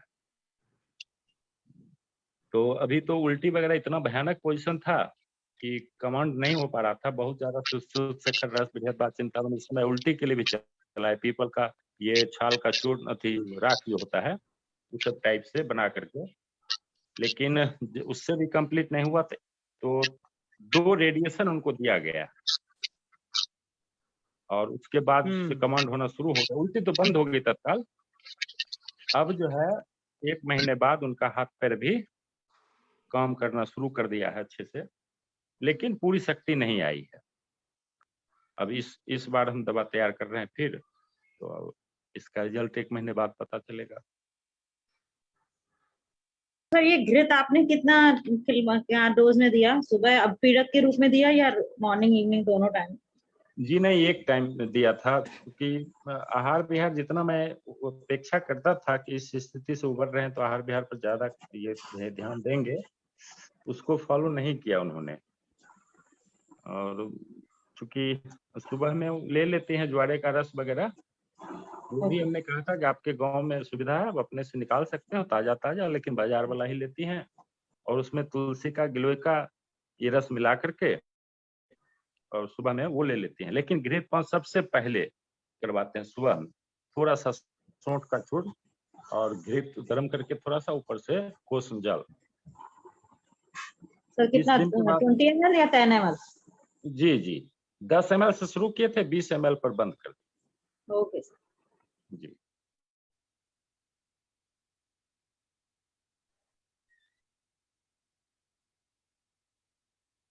कोई नया केस लेते हैं जी? हाँ सर, एक मेरा केस है सर। 1 मिनट, मीनल गुप्ता जी कुछ बोलने वाली थी। सर प्रणाम सर। सर एक इस घृतपान पे एक थोड़ा सा क्वेश्चन था मेरा कि जैसे अभी सर आए थे वो केरल से, उन्होंने हमें पंचकर्मा के वात व्याधि में प्रयोग बताए थे, तो उन्होंने कहा कि वात व्याधियों में हमें घृतपान की जगह तेल पान कराना चाहिए पेशेंट्स को, मतलब घृत की जगह तेल का प्रयोग करना चाहिए, क्षीरबला हो या फिर धन्वंतरम हो या फिर दशमूल हो, तेल का उन्होंने प्रयोग बताया था। वो सही है ना, तेल पान भी कराते हैं ना सर? मैं अभी तक घृतपान ही कराती रही थी, इसलिए तेल पान भी कराते हैं, अग्नि को देख के फिर तेल पान भी कराते हैं। तो सर अगर कोई संधिवात का पेशेंट है, अगर संधिवात का पेशेंट है, मैं अभी तक घृतपान से ही चला रही थी, मेरे को घृतपान का ही दिमाग में था, तो मैं महातिक्त घृत उसमें यूज करती थी, या फिर स्किन पेशेंट है तो वहाँ महातिक्त घृत, या फिर कहीं लेडी पेशेंट है तो शतावरी घृत का मैं प्रयोग करती थी। मैंने अभी ही क्षीरबला तेल का पान शुरू करवाया है सर, तो मैं यही जानना चाहती थी कि इसमें 30 ml से लेके उन्होंने तो बस 300 ml तक कहा था, पर मैं मुझे लगता है क्या पैलेटेबिलिटी भी तो नहीं है? हाँ बस सही, पैलेटेबिलिटी के चक्कर में ही सर अभी उसको दूध के साथ ही दिया है कि करीब 1 कप दूध में आपको 10 ml डाल के लीजिए शुरुआत। तो सर मैं वही जानना चाह रही थी, उसका मैं मॉर्निंग में तेल पान शुरू करवाया है, 30 ml मैंने दिया तो उसने 10 ml ही ले पाया है, तो सर ये प्रॉपरली स्नेहन कर देगा या नहीं कर पाएगा? स्नेहन कर देगा, लेकिन जब तक भूख नहीं लग रही है तब तक खाना नहीं देना है। तो मैं सर उनको पहले और अगर कुछ तकलीफ होने लगे तो यूश का सेवन कराना है। तेल का जो एंटीडोट है उसके साथ में अनुपान या तेल का जो व्यापक होता है उसके लिए यूश बताया, दाल का सूप, वो अच्छा। तो सर मैं उनको डेली का डाइट में एक बार दाल बोल दूं, दाल एक बार वो इनवेरिएबली ले लें तो वो साथ साथ उसको डाइजेस्ट भी करते जाएंगे। और जब तक भूख ना लगे खाना नहीं खाने को देना है, तब तक खाना नहीं खाना है। तो सर 5 डेज का मैं जैसे घृतपान देती तो मैं तेल पान भी 5 डेज का दे सकती हूँ, 50 ml से लेकर 150 ml तक लेना उसे? हाँ दे सकते हैं, लेकिन ये ज्यादातर प्रचलित नहीं है। हाँ मैं वही सर, घृतपान ही प्रचलित है ना अपना। हाँ अच्छा सर मैं वही थोड़ा कंफ्यूज थी, मैंने आज पहले पेशेंट पे दिया है तेल पान अपना ये रूटीन। एक हमारी भारतीय विद्यापीठ की एक मैडम है डॉक्टर प्रियदर्शनी कड़ूस मैडम, वो हमें पंचकर्म सिखाती थी, यहाँ आयुष दर्पण पे भी आई है। तो उनके पास पेशेंट जब आते थे, वो पंचकर्मा की एचओडी थी, तो उनके पास पेशेंट आते थे जो बोलते थे हम घृतपान नहीं करेंगे, तो उन्होंने पीएचडी में एक थीसिस लिखा, रिसर्च किया कि मैं बस्ती दूंगी रोज पेशेंट को, तेल का बस्ती दूंगी, और उससे फिर स्नेहन होता है कि नहीं। तो उन्होंने बस्ती दिया, 100 ml का बस्ती दिया, मात्रा बस्ती ऐसे दिया, और फिर उसके बाद में स्किन पे देखा तो वहां स्नेहन हो गया था। फिर उसके बाद में उन्होंने वमन कराया, बस्ती देने के बाद वमन कराया, तो उनको अच्छे रिजल्ट मिले। मतलब root of administration of drug बस्ती के थ्रू दिया, चेंज किया। ओके सर, नहीं तो सर मैं इसी पेशेंट का बिल्कुल इसका दोनों बोन्स पूरा हाँ वो काफी डिटोरेट हो चुका है, जॉइंट स्पेस बिल्कुल फिनिश हो चुका है। 60-year-old मेल है और अभी 2 वीक्स के उसको थेरेपी से उसको स्वेलिंग खत्म हो चुका है, स्वेलिंग उसका 80% फिनिश हो गया।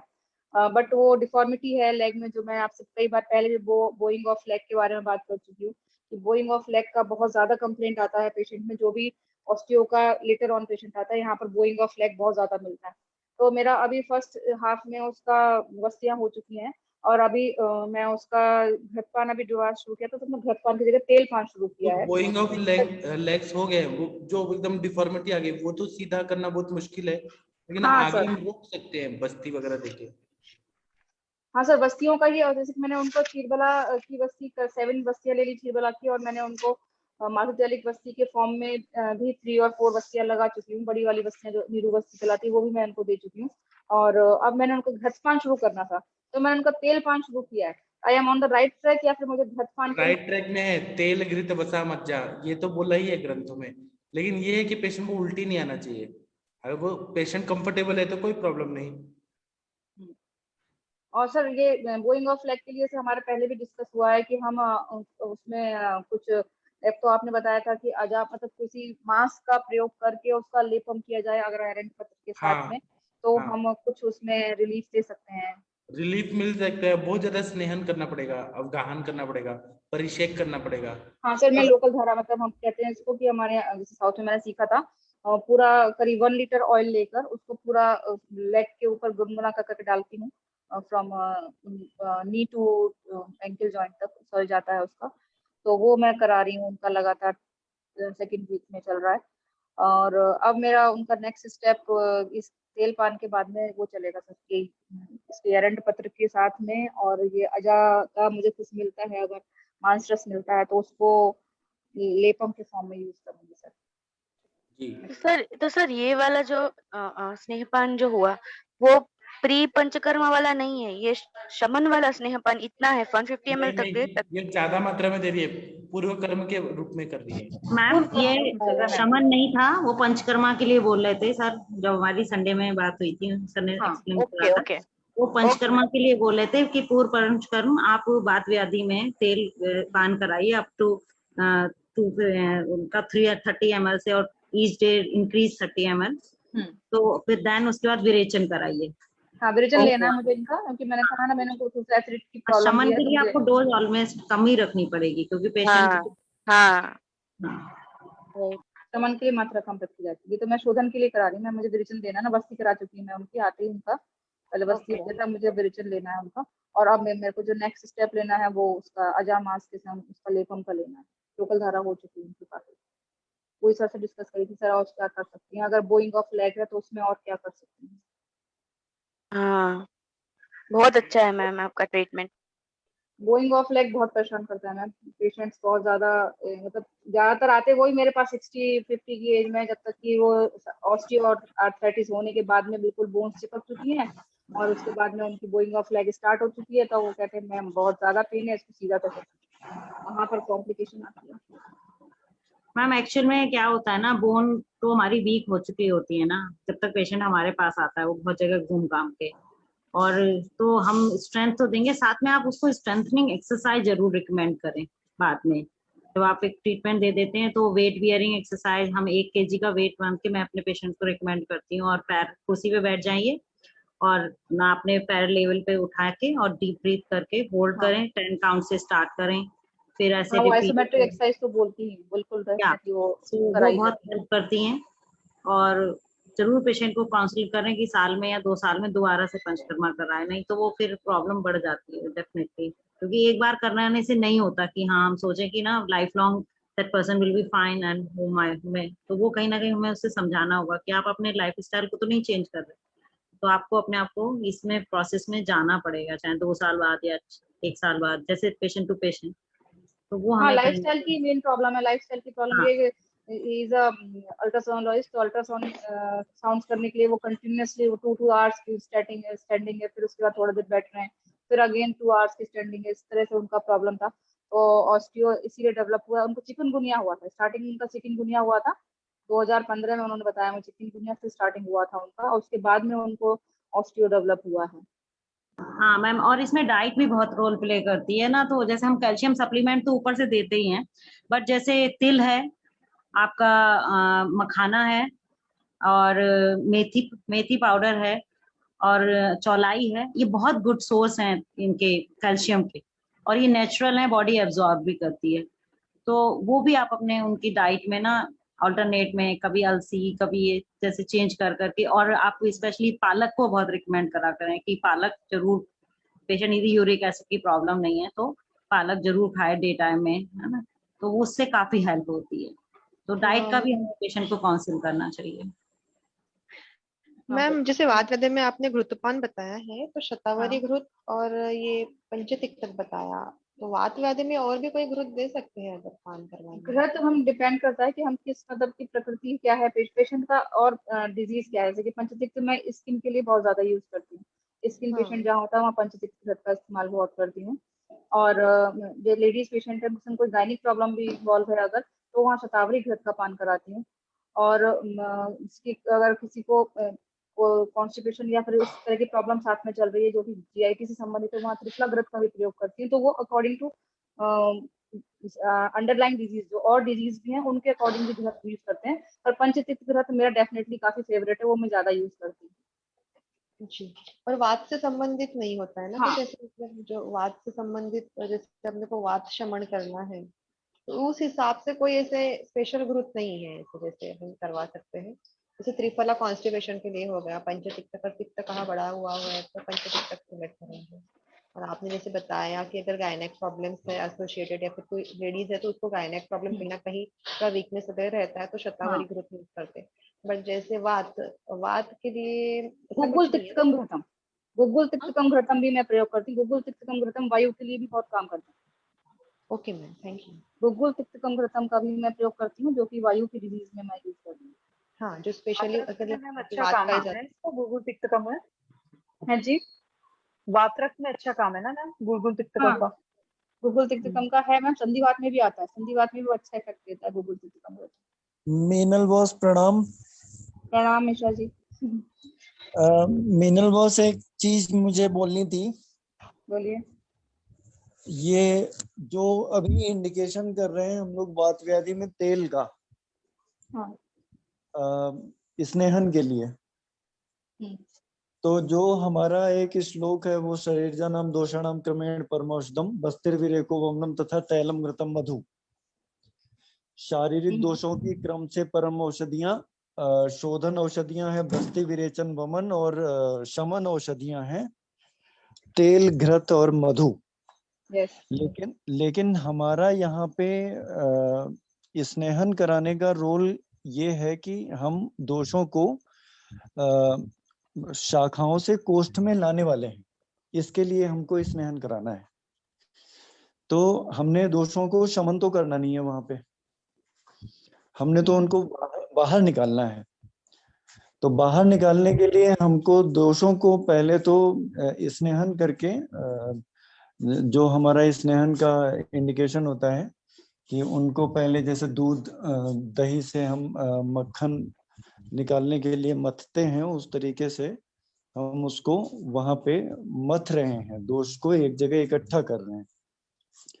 उसके बाद जब हम वामक औषधियां या विरेचन औषधियां देंगे तो विरेचन औषधियां या वामक औषधियों के उष्ण तीक्ष्ण सूक्ष्म व्यवहारी और विकासी गुणों की वजह से वो दोष जो हैं जो वहां पे इकट्ठे हुए और स्नेहन और स्वेदन के बाद में वो लिक्विफाई हो गए। तो वामक या विरेचन दोनों औषधियों के गुण सेम ही है, उष्ण तीक्ष्ण सूक्ष्म व्यवहारी विकासी गुण।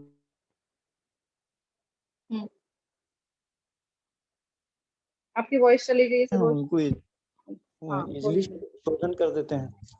तो यहाँ पे मेरा थोड़ा सा ये एक विचार मैं रख रहा हूँ, क्या मैं सही बोल रहा हूँ या गलत बोल रहा हूँ पता नहीं, मुझे एक्सपर्ट ओपिनियन भी चाहिए होगी, कि इसमें जो तेल का हम अगर इस्तेमाल करते तब जब हम शमन कर रहे होते दोषों का, लेकिन यहाँ तो हम शोधन कर रहे हैं। तो हम अगर घृत का भी इस्तेमाल स्नेहन के तौर पे करते हैं तो मुझे नहीं लगता कि नहीं, आपका ये यहाँ पर एक गड़बड़ा रहे।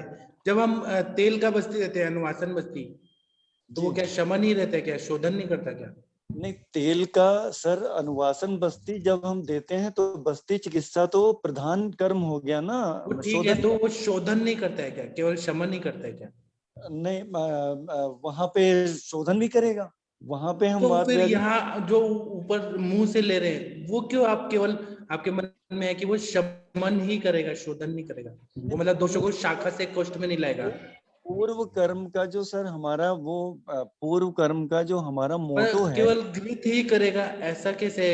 वसा और मज्जा भी तो कर सकता है, स्नेहांश जाना चाहिए। और हम बिल्कुल कर सकता है, निश्चित रूप से कर सकता है, लेकिन ये वात व्याधि में हमने स्नेहन के लिए केवल तेल का इस्तेमाल ही करना है, ऐसा थोड़ा सा मेरा ये था कि कोई बहुत आवश्यक नहीं स्नेहन करने के लिए हम तेल का ही इस्तेमाल करें, घृत का भी कर सकते हैं।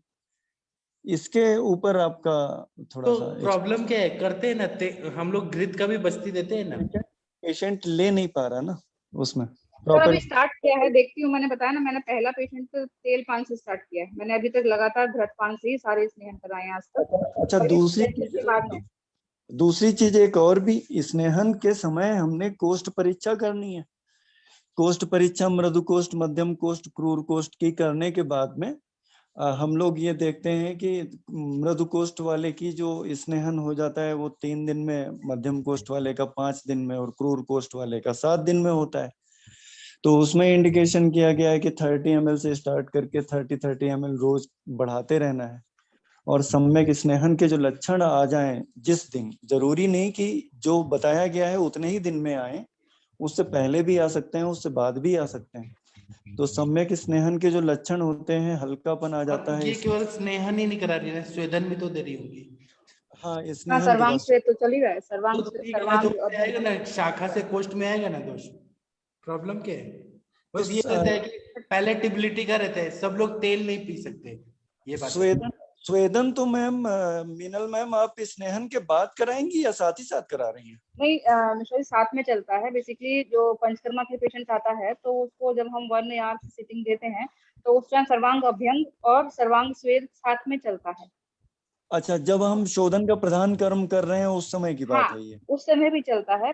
कारण ये है क्योंकि हमें वो सिम्टोमेटिक रिलीफ भी देना है पेशेंट को। जब इस टाइम पे अगर आप सिर्फ स्नेहपान कराएंगे तो उस टाइम पे तो दर्द कम नहीं होगा, लेकिन अगर हम सर्वांग अभ्यंग और स्वेद और या फिर जैसे मैंने बताया इस टाइम इनकी लोकल धारा या फिर जो तेल धारा है वो चल रही है, साथ में उपनाहा भी चल रहे हैं, तो उनकी 50% से ऊपर 60% 70% पेशेंट अपने आप बोल रहा है कि मैम इतना दर्द कम है। तो ये सब हमें विद इन 1-2 और वीक कैसे आया, क्योंकि मैंने उनको सब सर्वांग अभ्यंग और स्वेद दिया है। और साथ में पंचकर्मा के स्टेप्स की जो अपने वो होते हैं, जैसे कि हमें घृत पान कराना है, वो सब हम साथ में चलाते जाते हैं। और वमन विरेचन बस्ती जो इंडिकेटेड है, जो जरूरी है, वो कराते जाते हैं। वमन विरेचन के लिए तो इसमें स्नेहन का इंडिकेशन होता है पूर्व कर्म में? हाँ, वो भी होता है कि हमें 3 दिन जैसे कि विरेचन से पहले बोला ही है कि हमें, निगम सर ने बोला, वैसे टेक्स्ट में भी लिखा ही हुआ है कि हमें सर्वांग अभ्यंग और स्वेद देना है, तो वो मेरा पूरा वीक चलता है। लेकिन बस्ती के लिए कोई ऐसा इंडिकेशन नहीं है, क्योंकि हम जो अनुवासन बस्ती पहले देते हैं वो अपने आप ही क्या कहते हैं, स्नेहन बस्ती हो गई तो उससे स्नेहन अपने आप ही हो जाता है, तो उसमें खास आवश्यकता नहीं पड़ती है कि वमन विरेचन के बाद में हम स्नेहन का इंडिकेशन करें ही करें। नहीं सर, वो आप मात्रा बस्ती के लिए कह रहे होंगे, लेकिन बस्ती के लिए भी तो इंडिकेशन है। हाँ, जो निरू बस्ती देते हैं उसमें भी हम मात्रा बस्ती के लिए नहीं है। हाँ, नहीं, बस देखिए, अगर जो हम लोग 5 प्रोसीजर कर रहे हैं पंचकर्म के, तो वमन विरेचन कराया और विरेचन के बाद में अगर हमने बस्ती देनी है तो विरेचन के बाद में हम बस्ती डायरेक्ट भी दे सकते हैं, तब स्नेहन का कोई इंडिकेशन नहीं है। नहीं, तब हमें स्नेहपान नहीं कराना है, डेफिनेटली स्नेहपान नहीं कराना है, लेकिन वहाय अभ्यंगम कराना होता है, क्योंकि स्वेदन तो कराना ही पड़ेगा ना सर। वहाय स्नेहन स्वेदन करा के पेट का भी हमें क्योंकि हाँ, तभी तो दोष कोष्ठ में आएंगे ना। जब तक आप स्नेहन स्वेदन नहीं करेंगे, मान लीजिए कि ठीक है आपने वमन ले लिया, विरेचन ले लिया, तो उसके आप नेक्स्ट दिन तुरंत अगर बस्ती करना चाहते हैं तब भी आप स्नेहन स्वेदन तो प्रोसीजर में ही आता है ना बस्ती से पहले। नहीं आएगा बस्ती, अगर वमन विरेचन करा लिया आपने, वमन विरेचन के बाद में संसर्जन क्रम हो गया, संसर्जन क्रम के बाद में आप डायरेक्ट बस्ती स्टार्ट कर सकते हैं, अनुवासन बस्ती। हाँ अनुवासन बस्ती लगा सकते हैं, अनुवासन बस्ती अनुवासन बस्ती दे सकते हैं, लेकिन उसमें भी प्रोसीजर वाइज तो हम लोग देते ही, और बाकी ये चिकित्सक के ऊपर है, आप अपने ऊपर है, आप कर सकते हैं। शास्त्र में, किसी शास्त्र में इंडिकेट नहीं है ऐसा कि हम इस विरेचन के बाद में अगर जो हम अनुवासन बस्ती दे रहे हैं तो उसमें स्नेहन कहीं नहीं है, शास्त्र में नहीं है। लेकिन बस्ती के लिए हम लोग अगर चिकित्सा करते तो उसमें तो है ही ना। अगर आप डायरेक्ट बस्ती दे रही हैं, अगर आप डायरेक्ट बस्ती पहले पूर्व कर्म करा लें, उसमें करा लें। बिल्कुल बिल्कुल। अच्छा, इसमें सरोज मिश्रा जी, आपका कोई है एक्सपीरियंस? जो मैंने बोइंग ऑफ लेग का प्रॉब्लम रखा है, उसमें किसी का कोई एक्सपीरियंस हो तो मुझे बताइए जरा। मैडम बोइंग ऑफ लेग के 13 सिम्टम ओपी घई की किताब में है, रिकेट्स की उसमें, रिकेट्स के स्थिति में। तो यहाँ पे आपने बताया है कि चिकनगुनिया के बाद ऐसा हुआ। अब हम चिकनगुनिया को अगर निकालें इसकी संप्राप्ति, तो चिकनगुनिया क्या हुआ? चिकन पॉक्स प्लस प्लेटलेट्स की डिफिशियंसी उस समय हुई थी। ठीक है, चिकन पॉक्स के लक्षण आए थे, साथ में प्लेटलेट्स की डिफिशियंसी हुई थी। अब चिकन पॉक्स हुआ क्या? देखिए, जो हमारे शरीर में स्किन के लीजन्स होते हैं वो मैक्यूल्स, पैप्यूल्स, पस्ट्यूल्स, इस तरीके के लीजन्स होते हैं। ठीक है, अब हम अगर जो डिफरेंशियल डायग्नोसिस करते हैं स्मॉल पॉक्स, मीजिल्स और चिकन पॉक्स की, तो स्मॉल पॉक्स जो 1980 तक होता था उसमें जो हमारे लीजन्स होते थे वो होते थे सेंट्रीफ्यूगल डिस्ट्रीब्यूशन। सेंट्रीफ्यूगल डिस्ट्रीब्यूशन का मतलब क्या होता है कि हमारे पेट में कम होंगे और जैसे ही हम एक्सट्रीमिटीज की तरफ बढ़ते जाएंगे वो बढ़ते जाएंगे। स्मॉल पॉक्स के लीजन्स आपके फेस में सबसे ज्यादा होते थे। ठीक है, और इसमें प्रोड्रोम मिलता था। प्रोड्रोम मतलब कि जिस समय लीजन्स स्टार्ट होंगे उससे 5 दिन पहले फीवर और काफ एंड कॉमन कोल्ड आता था, ये स्मॉल पॉक्स में था। मीजल्स एंड चिकन पॉक्स में इसका उल्टा था, सेंट्रीपीटल डिस्ट्रीब्यूशन, मतलब पेरिफेरीज में कम होंगे और जैसे ही पेट और पीठ की तरफ जाएंगे ये लीजन्स बढ़ते जाएंगे। तो इस तरीके के लीजन्स। अच्छा, फिर lesions in crop in chicken pox and measles. ठीक है, क्रॉप में होंगे। क्रॉप में होने का मतलब क्या हुआ कि एक ही दिन में वही लीजन मैक्यूल से लेके पैप्यूल बनेगा, पैप्यूल से पस्ट्यूल बनेगा, पस्ट्यूल वेजिकल्स बनेगा। ठीक है, तो इस तरीके का लीजन ये आपका चिकन पॉक्स का क्रॉप डिस्ट्रीब्यूशन रहता है। और जो स्मॉल पॉक्स का लीजन होता है वो पहले दिन मैक्यूल बना। मैक्यूल कहते हैं कि 1 मिलीमीटर का लीजन जो कि केवल स्किन का डिस्कलरेशन शो करेगा, दैट इज कॉल्ड मैक्यूल।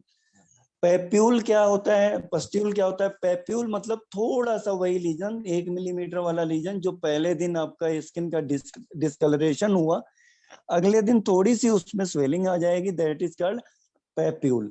उसमें थोड़ा पस बढ़ जाए तो that is called pustule. Vesicle क्या होता है? जो हमारे स्मॉल ब्लिस्टर्स होते हैं, फफोले जिनका साइज 1 mm होता है, उनको वेजाइकिल कहते हैं। और वही वेजाइकिल जब थोड़ा सा बड़ा साइज का हो जाता है तो उनको बुल्ली कहते हैं, बुल्ली। ठीक है, और उससे भी बड़ा साइज का हो जाता है तो उसको ब्लिस्टर कहते हैं। तो लीजन्स इन क्रॉप होते हैं चिकन पॉक्स में। लीजन्स एक पहले दिन मैक्यूल बना, दूसरे दिन पैप्यूल, तीसरे दिन पेस्ट्यूल। तो इस तरीके के लीजन्स आपके मिलते थे स्मॉल पॉक्स में। प्रोड्रोम की हिस्ट्री मतलब 5 दिन पहले बुखार स्मॉल पॉक्स में आता था। ठीक है, खांसी जुकाम होता था। लेकिन चिकन पॉक्स में प्रोड्रोम हो भी सकता है, नहीं भी हो सकता है। अब चिकन पॉक्स को हम चिकनगुनिया से भी जोड़ रहे हैं। चिकन पॉक्स प्लस हमारी प्लेटलेट्स का काउंट कम होना, दैट इज कॉल्ड चिकनगुनिया। अब प्लेटलेट का काउंट अगर कम हुआ तो हम आयुर्वेद से जोड़ें, मज्जा धातु की विकृति। मज्जा धातु की विकृति तो कहीं ना कहीं वहां पे स्नेहन की कमी रही होगी। अगर हम और मॉडर्न की तरफ जाएं तो मॉडर्न की तरफ जाने में हम रिकेट्स वाली हिस्ट्री भी देखते हैं। जब कैल्शियम डिफिशियंसी या विटामिन डी डिफिशियंसी हो जाती है तो 13 तरीके के वहां पे लक्षण लिखे हुए हैं ओपी घई की किताब में। एक तो हचिसंस ग्रूव रहता है, हचिसंस ग्रूव। इसके अलावा जो हमारा स्टर्नम है, स्टर्नम थोड़ा सा प्रोट्रूड कर जाता है आगे की तरफ। हचिसंस ग्रूव होता है हमारा सेकेंड स्टर्नल एंगल, वहां पे मिलता है आपको, ठीक है। स्टर्नम आपका थोड़ा सा बाहर की तरफ प्रोट्रूड कर जाता है, चेस्ट आपकी प्रोट्रूड कर जाती है, मतलब रिब केज।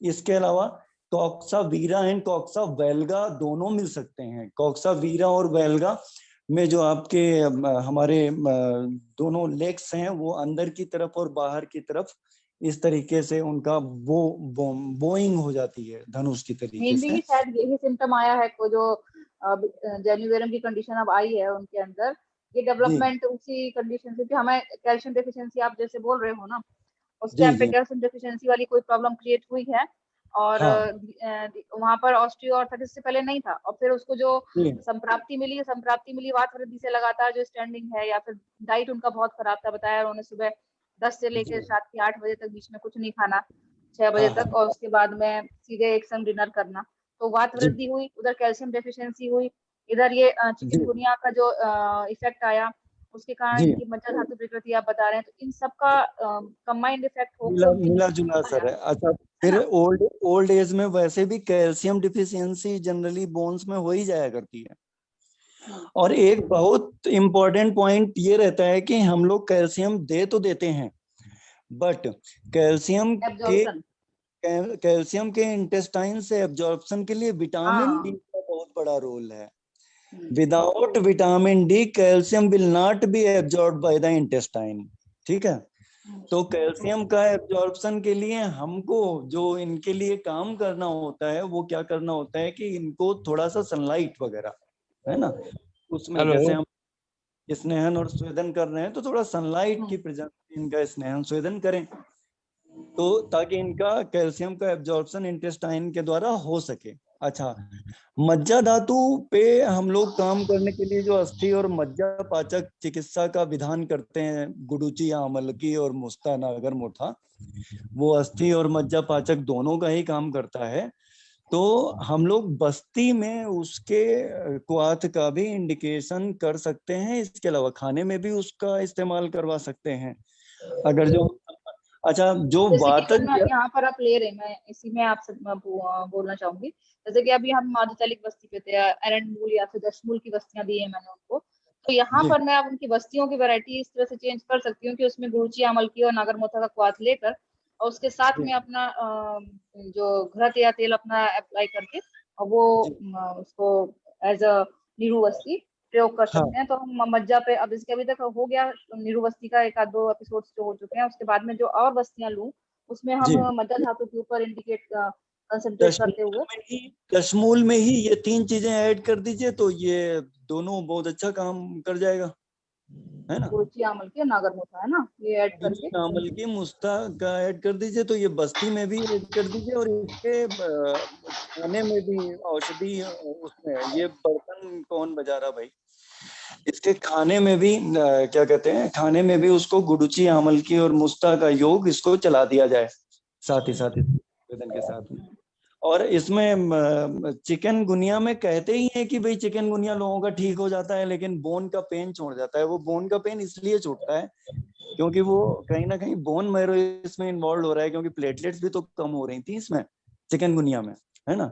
तो प्लेटलेट्स कम होने की वजह से कहीं ना कहीं बोन मैरो का इन्वॉल्वमेंट है। और हम लोग जानते हैं कि शरीर में जो स्वेदन कर्म करता, वो स्नेहन कर्म करते हैं, 3 धातुएं करती हैं। मांस धातु के नीचे बसा, मेद धातु जो छोटी अस्थियों में है, और मज्जा धातु अस्थि धातु के अंदर मज्जा, ये स्नेहांश हैं शरीर के, ये स्नेहन करती हैं। तो कहीं ना कहीं इनकी जो वो स्नेहन पूरी तरीके से नहीं कर पाती है। अब चूंकि यहाँ पे वात वृद्धि भी हुई है, तो वात वृद्धि क्षयज प्राप्ति को पैदा करती है, तो उसको करते हुए, उसको देखते हुए कहीं ना कहीं हमको इसमें स्नेहन का बहुत ज्यादा ध्यान रखना है प्रॉपर। ठीक है, चलिए करती हूँ और करती हूँ। और जो आपने जो सोचा हुआ है वो बहुत बढ़िया सोचा हुआ है, बस मैं शाकाहारी हूँ तो बकरे वाला थोड़ा सा। हाँ नहीं, शाकाहारी मैंने ओरल नहीं देना है, that is for application only, but क्योंकि मजा तक पहुंचना है तो हमारा ये सामान से सामान बढ़ाने वाला कॉन्सेप्ट है, क्योंकि हमें बोन्स का डिफॉर्मिटी सही करना है, उसको रिफॉर्म करना है, तो हमें मतलब थोड़ा सा इंटेंस जाना पड़ेगा। जी जी, हाँ किया जा सकता है। मैम उसमें क्या करते हैं एक्चुअली आप, मतलब अजामास का क्या करते हैं, क्या क्या प्रिपरेशन करते हैं? हेलो, मैं मांस रस प्रयोग करती हूँ। मांस रस मैंने अभी तक यापना बस्ती में यूज किया था, मांस रस का जो यूज करती हूँ मैं। मांस रस मतलब पका के या फिर कच्चा, कैसे, मतलब उसका कैसे प्रिपरेशन करती है? हेलो, देखिए बस्ती में तो कच्चा ही मांस रस लाती हूँ और उसको बस्ती के फॉर्म में यूज करती हूँ। अब यहाँ पर जब प्रिपरेशन करूंगी तो उसमें जो अपने बाथर पत्र हैं उनके साथ इस मांस रस को मिक्स करके इसको वो किया जाएगा, बॉईल किया जाएगा या फिर इसको कुक किया जाएगा। आफ्टर दैट उसका एप्लीकेशन किया जाएगा और साथ में उसका जैसे कि एक उसको सपोर्ट देके इसके सीधा करने के लिए लेग को वो बांधा जाएगा और उसको बोलते हैं कपड़ बंद कहते हैं, जो बांधते हैं रस्सी से, वो किया जाएगा।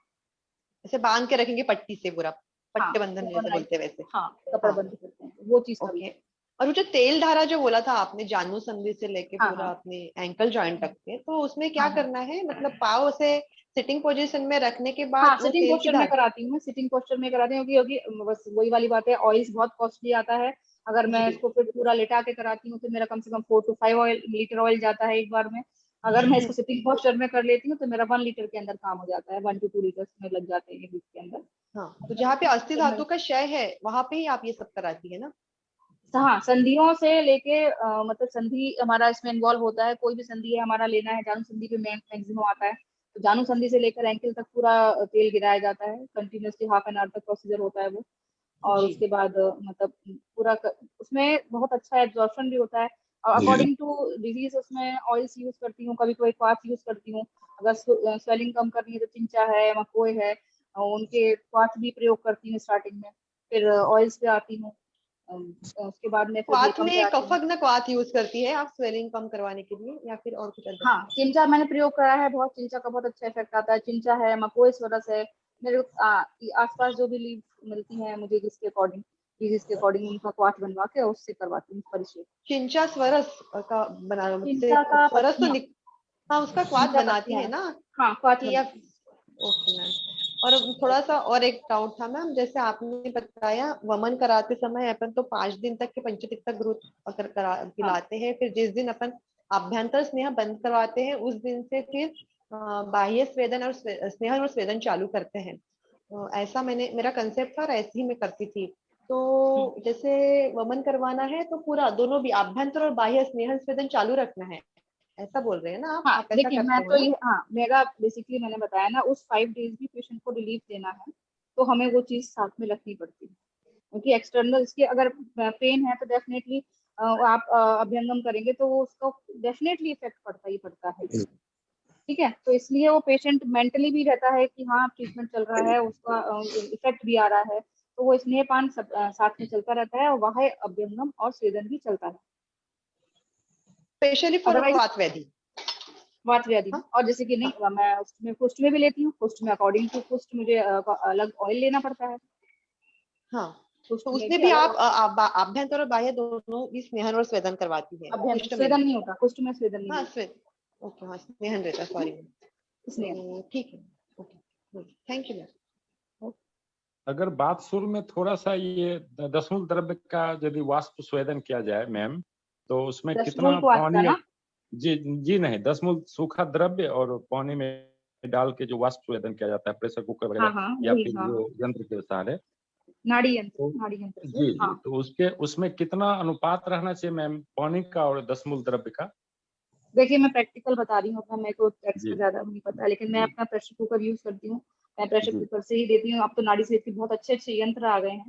प्रेशर कुकर अपना 5 लीटर का लेती हूँ, उसके अंदर करीब अप्रोक्सीमेटली 3 लीटर का अप्रोक्सीमेटली उसमें अंदर वाटर होता है और उसमें जो क्वाथ द्रव्य डालती हूँ, जो द्रव्य होता है, कितना वाटर? 3 लीटर 3 लीटर करीब पानी होता है उसके अंदर, और उसके अंदर पोटली बना के दशमूल की डालती हूँ मैं, 10 मूल की पोटली में आप समझ लीजिए करीब 50 ग्राम से ऊपर 100 ग्राम्स के आसपास तो होता है। 100 ग्राम्स में स्वाद का द्रव्य डालती हूँ, उसकी पोटली बनाती हूँ और उसका वाष्पशेद कराती हूँ।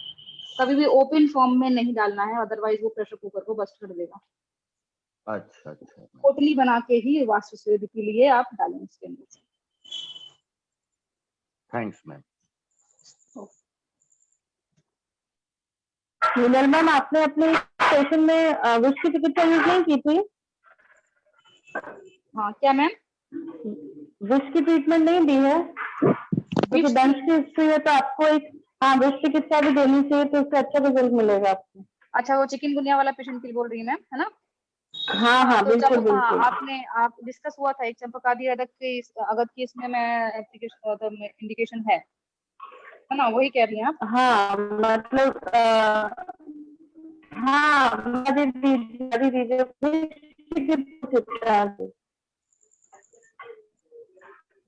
आपकी वॉइस कट रही है आकांक्षा मैम। हेलो, हाँ बोलिए, हाँ बोलिए मैम। मैंने आप 1-2 ये भी जरूर चाहिएगा। ओके ठीक है, आप हेलो। डेफिनेटली हाँ ये रह गया है चंपकादि अदक में, इसमें अगर यूज कर सकती हूँ। हाँ, उसको आप ऐड कर दीजिएगा। हाँ बिल्कुल बिल्कुल, ओके जी। तो अभी हम सेशन बंद कर दें क्या, आप लोग अगर थक गए हैं तो? सर मैं वो बता दूं? हाँ बता दीजिए, आप बता दीजिए। फाइब्रॉइड, हाँ एक्चुअली सुश्रुत में बहुत अच्छी बस्ती आई है 1-2, और उसका बहुत अच्छा यूज हम लोग फाइब्रॉइड में कर सकते हैं। वैसे तो लेखनी गण की भी बस्ती हम लोग यूज कर सकते हैं, लेकिन इसमें प्रियंग बदादी गण करके आया हुआ है, उसमें इसका बहुत अच्छा रोल है। और मैं खाना बना रही थी और मेरी बच्ची ने मेरी बुक पलट दी। सर 1 मिनट रुक जाइए, प्रियंग बदादी गण 1 सेकंड जस्ट।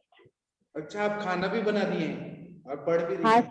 सर, आपको हाँ, क्या सर। पता हम लोग किस तरह से क्लास अटेंड कर पाते हैं कितनी प्रॉब्लम्स को झेलने के बाद। सर मेरा Oh तो एक God. मोबाइल पानी में गिर गया इसलिए भी तो मेरा Just a minute.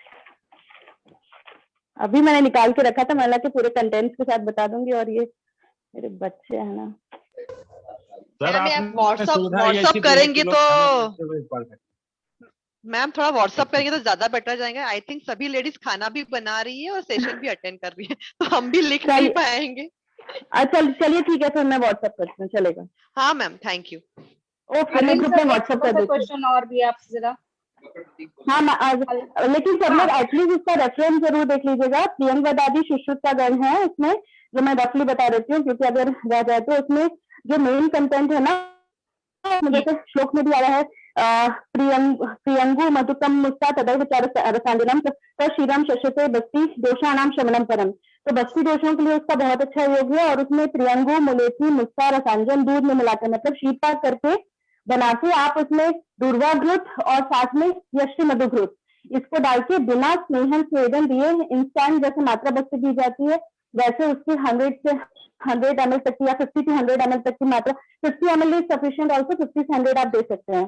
तो इसमें आप 3 सिटिंग या 1-2 सिटिंग में भी पेशेंट को फायदा हो जाता है। और साथ ही में एक लोद्र चंदनादि भी बस्ती आई है उसमें, उसके भी इंडिकेशन में रक्त प्रदय, रक्त पित्त, पित्तज रोग, ये सारे विषम ज्वर, पांडु रोग। तो इवन जो फाइब्रॉइड में ब्लीडिंग जब बहुत ज्यादा हो जाती है, तब उसमें जैसे पांडु रोग, एनीमिया के अगर लक्षण होते हैं तो उसमें भी, और उसके फलश्रुति में भी रक्त प्रदय और रक्त पित्त, अतिसार, ये सारा बताया गया है। तो ऐसे करके, और एक और प्रियंग बदादी गण सुश्रुत में जो बताया गया है, जिसमें प्रियंगु, समंगा, धात्री पुष्प, पुन्नाग, चंदन, रक्तचंदन, मोचरस, रसांजन, स्रोतांजन, पद्मकेशर, मंजुष्ठा, ऐसे करके कंटेंट आए हैं। और वो भी इसमें आप यूज कर सकते हो। 2-3 तरीके की ये चिकित्सा स्थान में नीरू बस्ती में ही ये चिकित्सा आई हुई है। तो आप 2-3 ये मतलब नीरू बस्ती का चैप्टर अगर पढ़ लेंगे तो उसमें आपको ये पूरे कंटेंट्स मिल जाएंगे आप लोगों को। मैम फिर भी डाल दिया जाए में ग्रुप में। सर मेरी पूरी कोशिश रहेगी सुबह क्लिनिक से डालने की, ठीक है? जी बिल्कुल ठीक है, तो अभी सेशन बंद करते हैं क्योंकि नींद आ रही है। जी सर। सर इतना बता दीजिए, सर एक पूछना था कि सर जो उसमें गृहिणी रोग में अगर वस्ती लेनी है तो सर पहले नंबर ही वैतरण वस्ती ले लूं या फिर पहले अनुवासन लगाऊं सर? आप देखिए कौन सा कंडीशन है, उस हिसाब से आप डिसाइड करिए। सर आम पाचन तो हो चुका है। थोड़ा स्पेसिफाई करेंगी तो मैं अच्छे से बता पाऊंगा। कल सुबह बताइएगा ना, सुबह कल मॉर्निंग डिस्कस करते हैं। Okay, thank you sir. ठीक है, तो मैं अभी सेशन बंद करता हूँ। सभी को नमस्ते, प्रणाम, गुड नाइट। जी प्रणाम सर। प्रणाम सर।